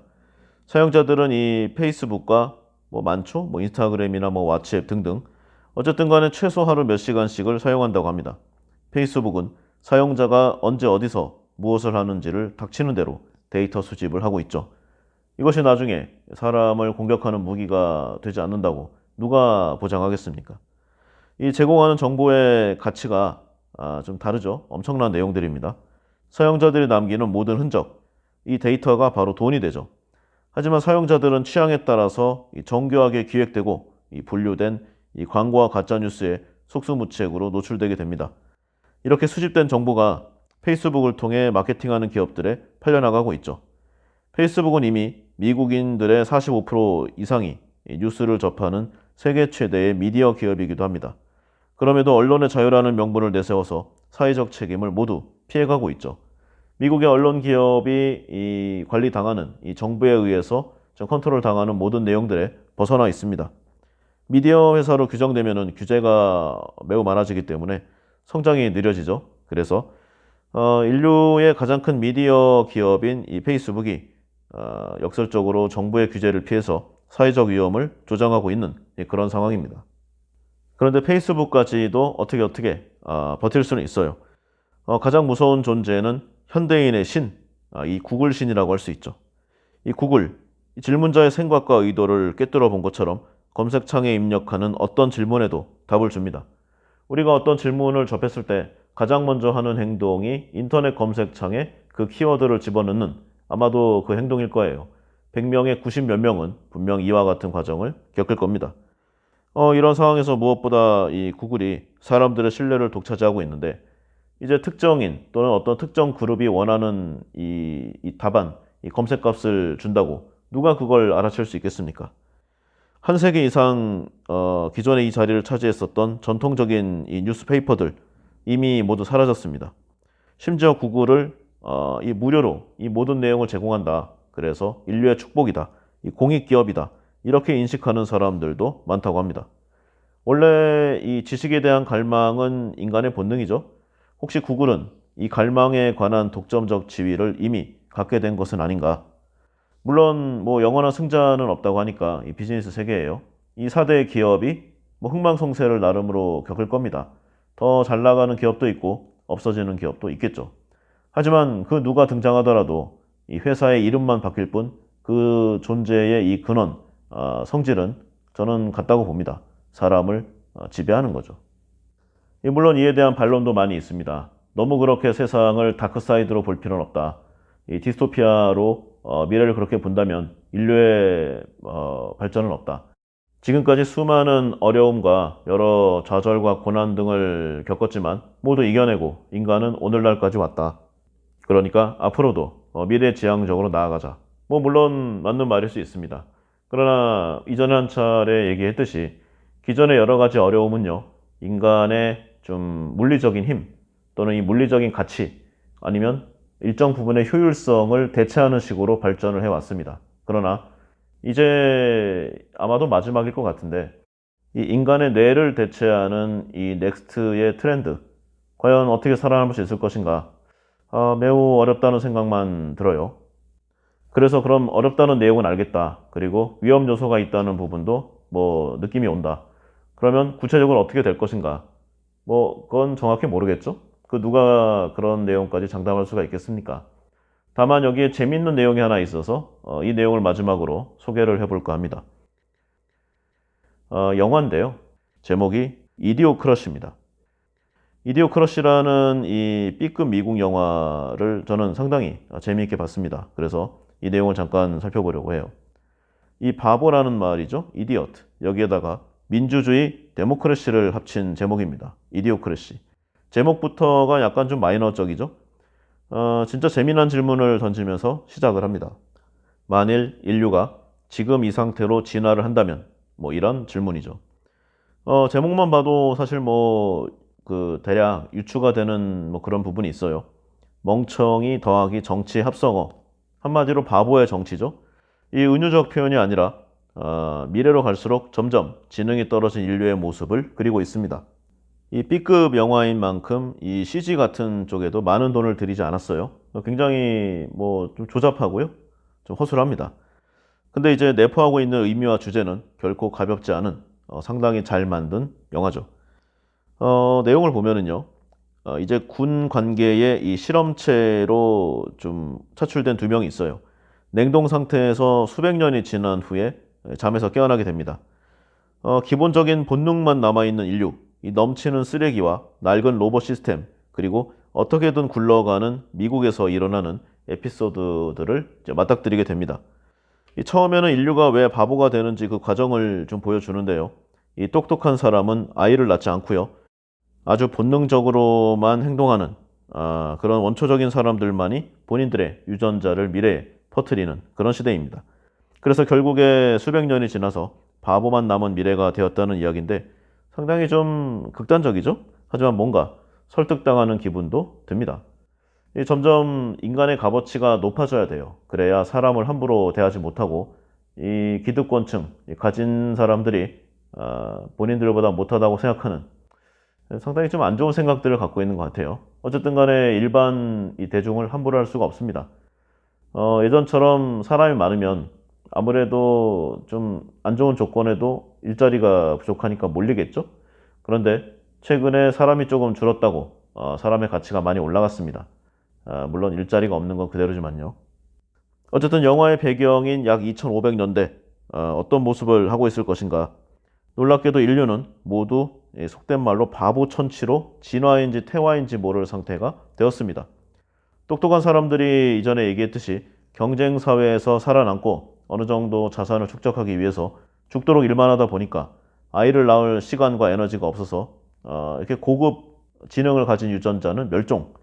반면에 이제 좀 멍청한 사람들은 할 일도 없고 뭐 나라에서 기본소득도 주고 하니까 그냥 아이들을 계속 출산합니다. 결국 인류는 멍청이 천국으로 변모하게 되죠. 모두가 바보인 이 영화 속 미래사회. 생각만 해도 웃기는 모습이지만 내포한 이 의미는 결코 우습지 않습니다. 극심한 경제 침체는 기본이고요. 하도 머리들이 나쁘다 보니까 전 국민의 지능지수 IQ죠. 여기를 측정해서 1등인 사람이 자동으로 대통령이 되는 시스템을 취하고 있습니다. 현재의 이 새롭게 대통령에 뽑힌 사람은 프로레슬링 챔피언에 올라서 인기 탑을 찍은 이 포르노스타 출신이 하고 있죠. 엉망입니다. 사람들은 이 잡종 사투리는 물론 말끝마다 이 F가 붙는 아주 비속어 섞인 말을 표준어로 쓰고 있죠. 대화 중에 이 욕을 섞지 않으면 건방지다면서 주먹 세례를 하는 웃지 못할 상황이 이어집니다. 이 종합병원의 1층 로비에는 슬롯 머신 수십 대가 운영되면서 환자들의 다친 마음을 치유해주고 있고요. 아카데미상 8개 부문을 휩쓴 엉덩이란 제목의 영화는 90분 동안 뚱뚱한 남자의 살찐 엉덩이만 보여주는 그야말로 엉망진창인 영화입니다. 이런 좀 어이없는 미래 세상에 그간 수백 년을 동면기계 속에 잠들어 있던 이 조 바우어란 이 평범한 남자가 깨어나면서 이제 영화가 시작이 됩니다. 미등록 인간으로 체포된 조 바우어, 강제로 IQ 테스트를 받게 되는데 맨 마지막에 출제되는 이 당시 기준으로 최고난도 문제와 직면하게 됩니다. 당신은 지금 2갤런의 물이 든 물통과 5갤런의 물이 든 물통을 갖고 있다. 그러면 당신은 몇 개의 물통을 가지고 있는가? 2개죠. 이 조 바우어는 IQ 테스트 사상 처음으로 이 정답을 맞힘으로써 IQ 1등이 되어서 미국의 신임 대통령이 됩니다.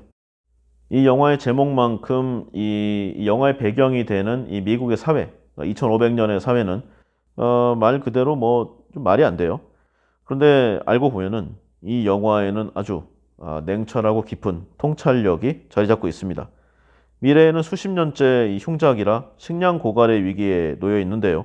이유는 이 당시 미국을 지배하는 이 브란도란 거대 이온음료 기업이 미국을 지배하고 있기 때문입니다. 이 브란도사는 세금이 부족해서 자금난에 빠진 미국 식품의약국 FDA죠.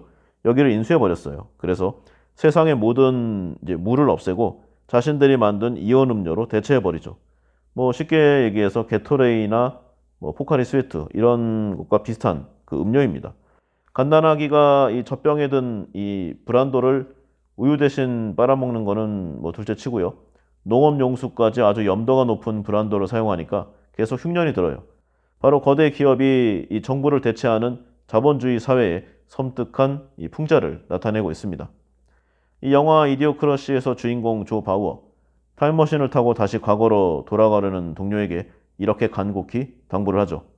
과거로 돌아가면 사람들에게 꼭 말해달라. 학교에 다니고 책을 읽으라고. 그리고 제발 머리를 쓰라고 말이죠. 데모크라시의 미래는 어쩌면 이디오크러시일지도 모릅니다.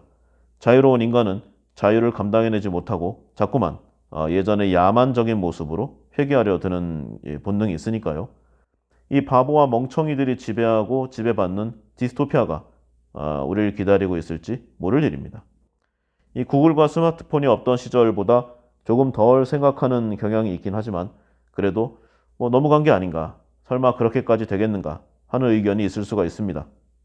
그러나 인간은 스스로 망하든가 아니면 더 이상 활용 가치가 없다고 판단한 인공지능 아니면 어떤 또 다른 지능에 의해서 소멸하게 되는 것은 아닐까. 끊임없이 생각하고 사고하라. 그리고 글로 써봐라. 추가로 암기하고 새로움을 계속 만들어내라. 그렇지 않으면 뇌가 물리적으로 쇠퇴해서 알츠하이머 등의 뇌질환을 겪을 수가 있습니다. 아니면 정신적으로 쇠퇴해서 이디오크러시의 바보 국민이 될 수도 있죠. 바로 이 책이 지속적으로 보내고 있는 주제의식입니다. 다수의 생각하지 않는 사람들보다는 소수의 생각하는 사람이 되는 것이 보다 더 재미있고 즐거운 삶이 아닐런지요. 오늘은 여기까지 하겠습니다. 감사합니다.